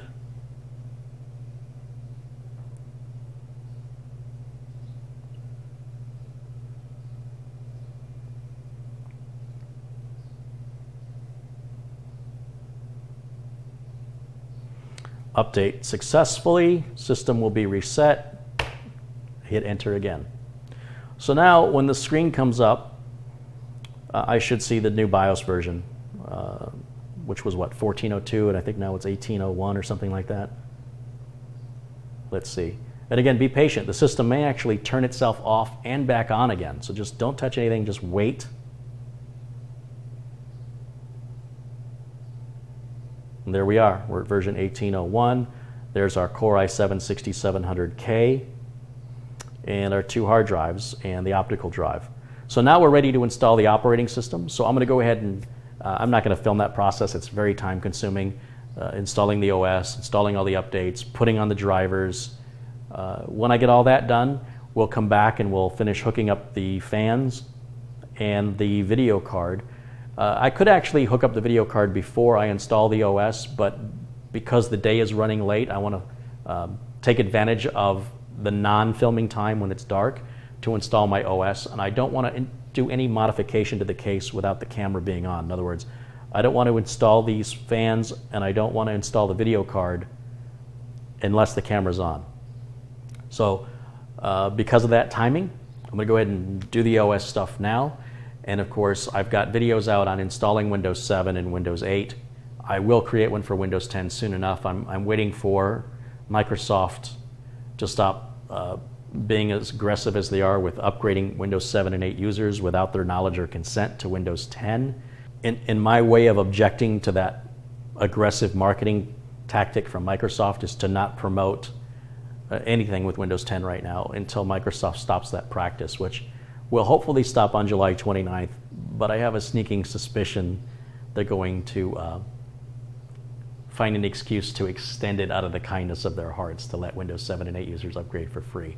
So it might be a while before you see my Windows 10 installation video, but you should know it's exactly the same as the Windows 7 installation and the Windows 8 installation. You just pretty much follow the on-screen prompts, enter your product key. It's pretty straightforward. So, all right, I will see you back in a jiffy just as soon as I have the OS ready.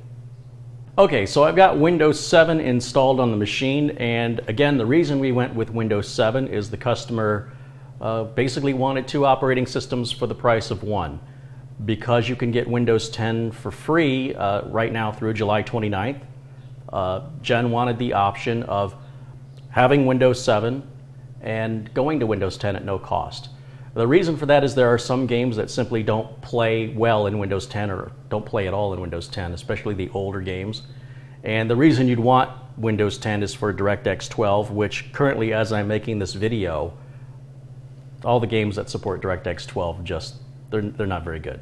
But they'll get there, at least they claim that they will. And when that happens, you'll definitely want Windows 10 if you want to play those games. So with that said, I've got my timer out here. Let me step around.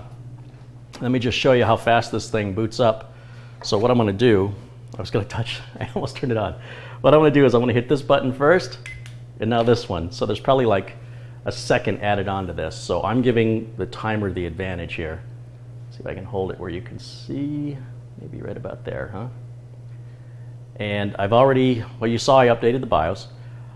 Windows 7's installed, all the updates, Windows is activated, the drivers are all installed, the Corsair Link software is installed, the Samsung Magician software is installed, the secondary mechanical drive has been formatted, and I've rearranged the drive letters so that the optical drive is E, the mechanical drive is D, and of course the SSD is drive C. And what else? There's a few other little things. Windows was optimized and tuned up. Of course, the Samsung Magician software helps with that. And I wasn't paying attention to the clock here, so well, you guys saw how fast that was, right? I mean, it was already booted up and ready to go, so pretty happy with that. And that means now we can go ahead and shut it back down. Just wanted to show that to you. And we're going to go ahead and finish up the system. Put the video card in, hook up the 2 front fans, USB 3, and then it's cable management, button it up, and we're all done. All right, now let's get that video card installed. I've already got the card right here. This is the EVGA GeForce GTX 980 Classified Edition. Now, before you guys jump on those keyboards to go, why didn't you get the 1070? Why didn't you get the 1080? Because they didn't exist when these parts were ordered, and these builds take several weeks to film. So keep in mind that when you see this video, it's not being done live, okay? So these parts were ordered about 6 weeks prior to the date you see on this particular video, the date it was posted, and it's taken this long to get this done. Part of the reason it takes me so long is some things have to be done several times on camera. Also, I get pulled away to film for Newegg for about a week at a time, and so obviously I can't be in 2 places at once, and that delays the build. But I think a lot of people don't understand how long it takes to film, and the only way you can really understand that would be to break out a camera or use your phone and then film yourself building and get those close-ups, and every time you misspeak, do it again, and then put it through editing software and cut all the edits out, cut all the interruptions out, and all the mistakes. You may have to go back and refilm if you said something wrong or you did something wrong, and then publish it. And then I think you'll grasp why these things take so long. At least if you're going to make it with any sort of quality. Not that mine can't be improved, but I do the best I can with one camera sitting on a tripod. So anyway, excuses aside, let's get this video card installed, all right? It's a great video card, by the way, the GTX 980. And, you know, as interesting as the 1070 and the 1080 are, you may not even be able to get your hands on one if you want one for quite some time. We'll see.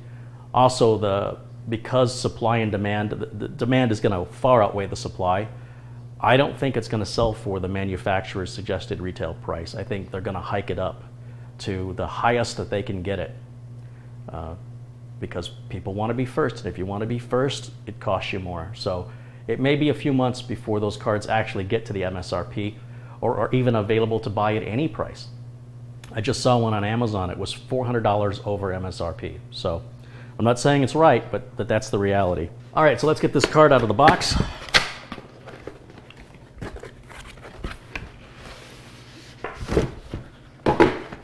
Our posters and documentation, we all know all this because we are interns, right? We know what's going on. I don't know what this is. This appears to be some sort of a sticker. Oh, all right. It looks like there's a little, I'm going to guess maybe that's thermal tape or something. It's for replacing the stock cooler if you want to replace it. I don't know what that tape is, but if you're planning on using aftermarket cooling, you may need to use this film. Yeah, I don't know, but it's not going to apply to us. I'll give it to the owner of this computer, and she can decide if she's ever going to need that.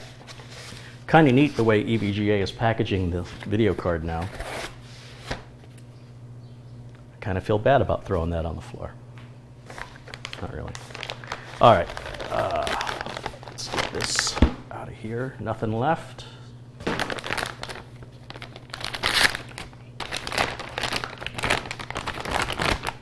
Make sure we're grounded there.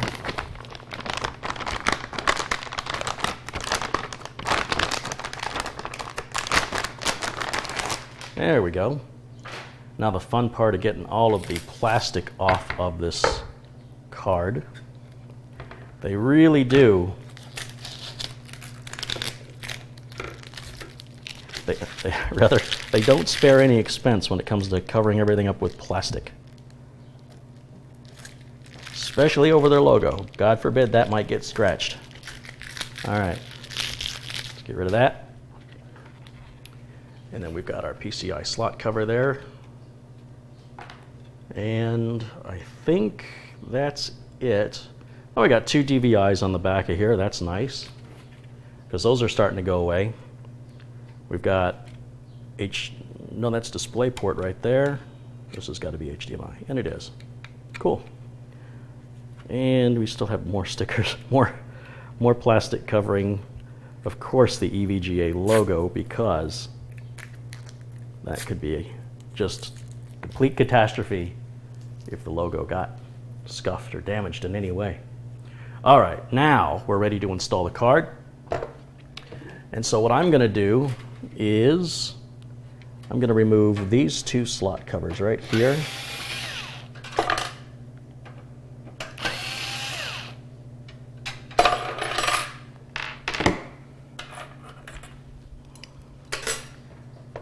And we should be able to just make sure that this is in the open position, and it is. We want to make sure that this USB cable coming from the water pump is going to fit right into that slot right there. We should be able to just line this right up and plug it straight on, just like that. Thumb screws go back in to secure the card into position. Perfect.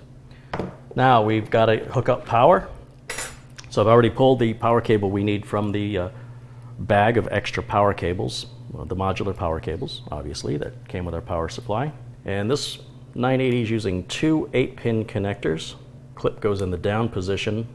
It doesn't really matter which of these connectors you plug on, or rather which of these cable ends you plug onto which connector. They're both the same. Just thinking about that cable management I'm going to have to do when I'm done. A little bit of a challenge getting this one on. Should have started with the inside one first. See, because that cable there is kind of bumping up against the other connector. So I should have started with this one first and then the outside one. That would have made my life a little easier. Just like pulling that I/O cover off and removing the rear exhaust fan made my life a lot easier, as well as putting the fans on first and getting that liquid cooler radiator installed. So all lessons that we can all take from this. And then we just have the front fans to hook up and the front USB. So the front USB is going to plug in right there. So let's go ahead and take care of that. Because the USB connector that we've got to plug this into is actually right in the middle. So I think I want to come in from above. I think it's just going to look cleaner. So I'm going to come in right up here. And we'll just plug that straight on. There we go. And then the two fans, two front fans. Spin this around again.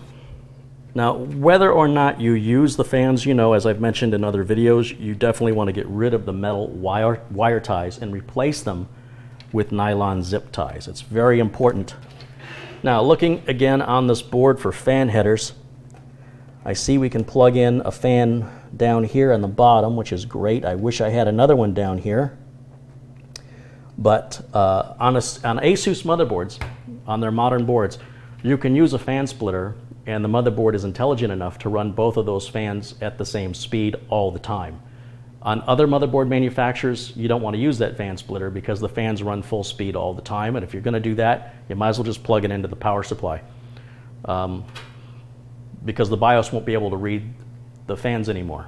So Asus has done something special here in their firmware that enables them to still read the rotation of the fans and control both fans at the same speed, which is brilliant. I don't have a fan splitter, so I'm going to have to run one of these fan cables a bit further than I really want to. Let's do the easy one first. So the one that's going to run the shortest distance is going to be the bottom one that's got to hook up first, come in through the grommet, and then we'll plug it in.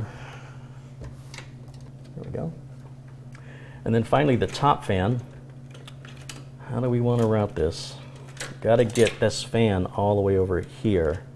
I really hate running it like that. That does not look pretty at all. Well, it will work. It's not pretty, but it will work. In fact, I think I will move the rear exhaust fan over one,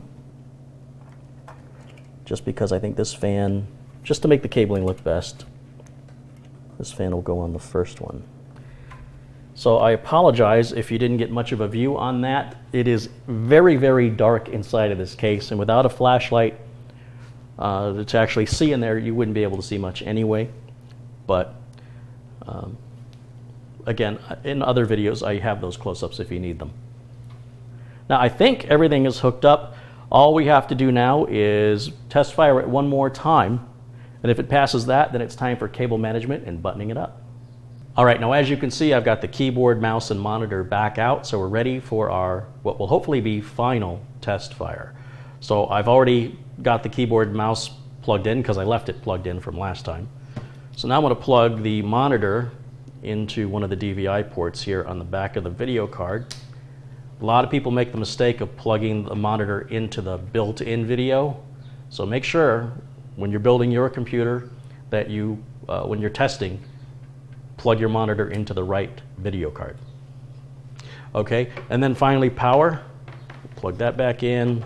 Power supply switch is in the on position, and hopefully it's going to turn on. Let me step around and see what it does. We should see the fan spinning, and we do. That's good.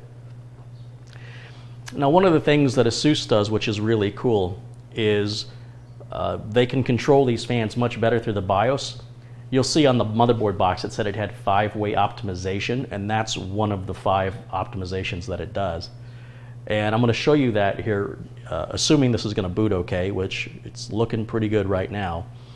I'll show you how that 5-way optimization works. Now you can do it one of 2 ways. You can actually do it through the BIOS, or you can load the software from Asus and do it through the software in Windows. So I'll leave that up to the owner of the computer to decide if they want to put that software on. And here we go. Yeah, we're at the desktop. It doesn't have a driver for this video card, which is why it's defaulted to these big icons here. We get a warning that the Samsung Magician software doesn't support a resolution below 1024 by 768. We're in 800 by 600 like this. That's fine. That's going to fix itself once we get the driver installed, and we're going to go to NVIDIA.com and download that latest driver. So now that we know this works, let me just go ahead and turn it right back off. And you'll notice when I hit the power button, it actually shuts the computer down just as if I went through the start menu. A lot of people are not aware of that. It's been that way since like Windows 95. And I'm going to turn it back on, and this time I'm going to go into the BIOS. So I'm just going to repeatedly hit the delete key here.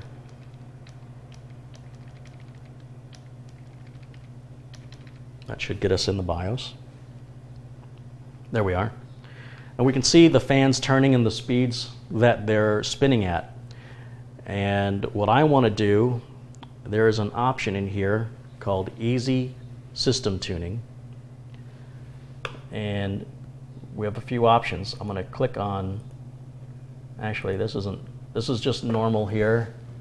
We want the fan configuration, Easy Tuning Wizard. Is that what I want? No, that's for overclocking as well. You know, they've made overclocking so simple now. Asus has. All I want to do is configure the fans. So I'm going to hit F7 on the keyboard. That takes me to the more familiar BIOS that I'm aware of, and actually I think gives me more options here. And it says the Q fan control is F6. So I'm going to hit F6. And what I want it to do is I want it to test all the fans so it can evaluate each fan that's plugged into each header to determine the optimal speed, or to be able to properly control that fan even all the way to a dead stop. And that works on a 4-pin fan or a 3-pin fan. So I'm going to hit, let's see if we can do optimize all. And then it says click the OK button to detect the lowest speed and configure the minimum duty circle, I think they meant cycle, for each fan. It may take 2 to 5 minutes. Do not shut down or reset your system during the tuning progress. And I'm sure they meant to say process, but okay, whatever. Do you want to continue? Okay. Now, what it's going to do, if you watch these fans up front, it's doing it on the inside as well, but you can obviously see these fans. It's going to crank them up to full speed to figure out what's the fastest they can run, and then it's going to start applying less and less voltage until it determines that the fan has stopped spinning altogether. Then it will know the ratio of power to speed for each individual fan. And that's why JJ over at Asus was saying I should plug in the fans for the Corsair liquid cooler onto the motherboard, because it controls it much more granularly than Corsair does. Now watch, you see these fans? Now they've completely stopped. Now the BIOS says, okay, now I know the range from full speed to stop, and then you'll see they'll start to kick back on. And then you can tell the BIOS if you want to be in performance mode, if you want to be in silent mode, if you want to be in standard mode, and then your fans will run accordingly. So if quietness is important to you, or if getting the highest possible clock speed and the coolest possible temperatures is more important, the system takes care of all that for you based on the characteristics that you tell it you prefer, which is pretty darn cool, I think. So it's almost done. We're at 97%. This obviously didn't take as long as they said it was going to take. It's a really neat feature, certainly very easy to use. It gives us the information, which I don't know what this information means, but it's a percentage of the duty cycle, a minimum percentage. So we'll go ahead and click OK on this. And with that done now, I can just go ahead and hit escape. And I'm going to save this and exit. Save and exit is also F10. Click OK. This just shows us the changes that we're making.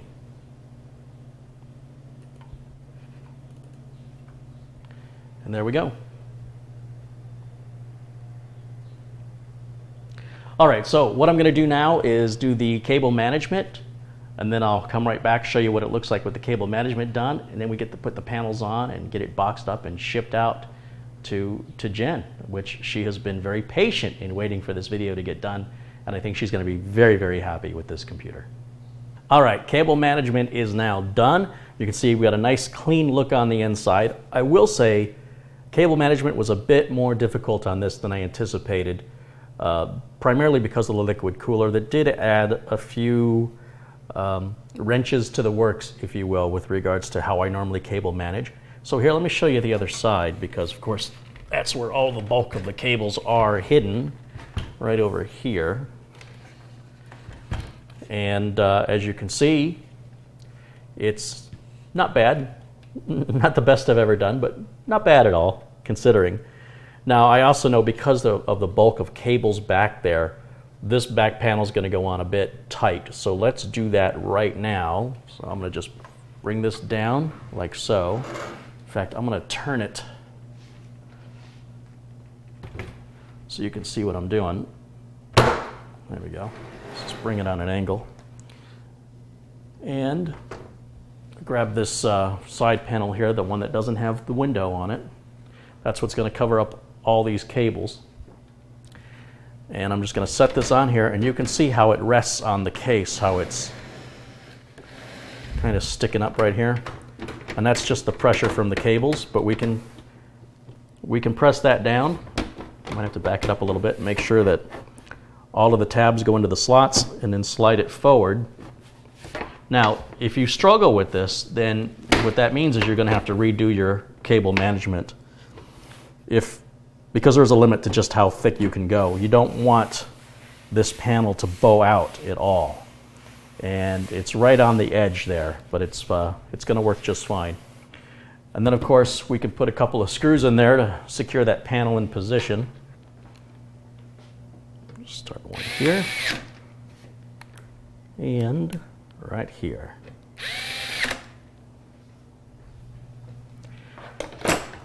All right, that was the tough one out of the way. And let's bring this up. And I always recommend you turn the machine on one last time after you do your cable management before you put your panels on, because it's very easy to knock a cable loose and not realize it, so you want to make sure that the system will still boot up okay. So let's do that right now before I put the last panel on. Now that we know everything's working okay, we go ahead and shut it back down, and I'm going to grab the final panel here, the windowed side, and we'll put that on right here. I realize I'm a bit out of the shot, but you don't need to look at me anyway, right?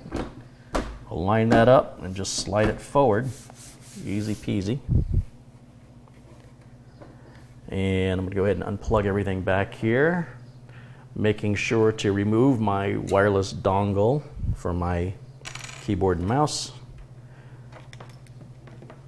Again, we've got the two remaining screws to secure the last panel back into position. So go ahead and put those on. There's one. And there's the other one. And then just double check that panel. See, it's bowed out right here, so that tells me I didn't get it on correctly. So a lot of people would just leave it that way. I'm not a lot of people. So very easy to correct this, just takes a second. Much better. I also feel the bottom, make sure that it's not bowed out anywhere there. It's all good. Now, try this one more time. There we go. All right. Finally, we have some stickers. So we've got the,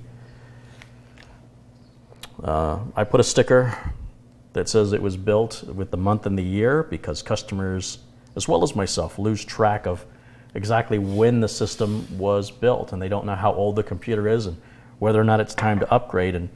And just having something as simple as this somewhere on the case clarifies that. And I recommend everybody do that. When you build a computer or you upgrade it, you should record the month and the year somewhere on the computer that you can easily find the next time you need to go in there and work on it. We have our Windows 7 product key here. So I think what I'll do is put the product key on first. And I typically put this on the panel right in the back. Customers lose these. And I don't have the customer's product keys.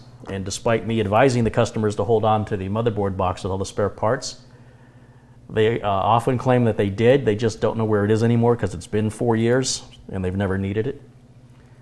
So this is actually a service to the customer. It's not really for me. But I will say that these, well, not the Windows Certificate of Authenticity, that has to go on according to Microsoft rules. And it's very difficult to get off. The built sticker that I put on with the day and the month and the year rather, that easily peels off if the customer doesn't like it. And finally, we've got the handcrafted by Carey Holzman badge, the steel engraved badge that I've got, or aluminum. And oh, I see I'm missing the front cover. Let me grab that front cover, which I've got back here. There we go. And that's going to go on bottom first, like so, and just snaps right into place. So I don't know, that's not going to work there. I could put it there. I could put it up on the top. Boy, this is a tough decision. I think in this case what I'm going to do, since I'm not exactly sure where the customer is going to want this, I'm going to leave it in the plastic bag and give it to the customer to put on wherever they want to put it on. I think that's the best answer. Some customers may not want it on there at all. So what's going to ship with this computer are the motherboard box. Again, this has all the spare parts for upgrading the system later, or making changes, modifications to the system as the user's needs change, which we can't possibly anticipate right now.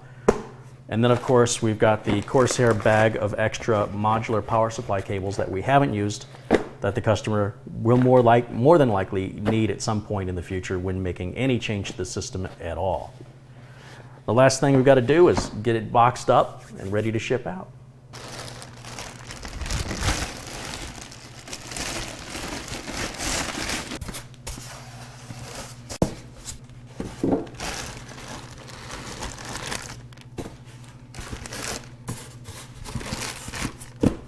Now, if you're familiar with my previous videos, you understand what I'm going to do next, which is to pay attention to which way the video card is seated into the motherboard, or rather what side of the case the motherboard is on, which is on this side here.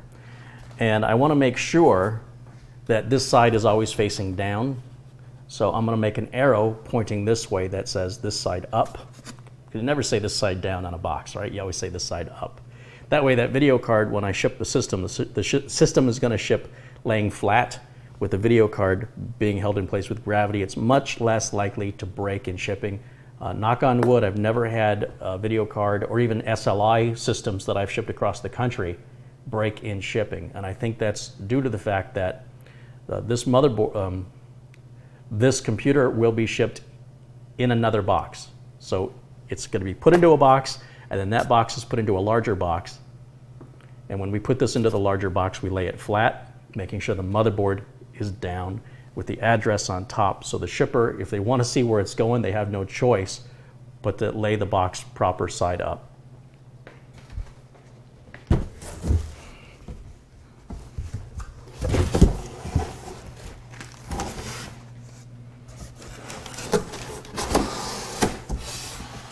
This side up. Now with our PC all boxed up, it's time to ship it off to the customer and send it off to its new home. Hope you enjoyed this video. Thank you for being my intern and my apprentice for this series. I hope you got a lot from it. I know I certainly appreciate your help, and I look forward to seeing you next time. Bye for now.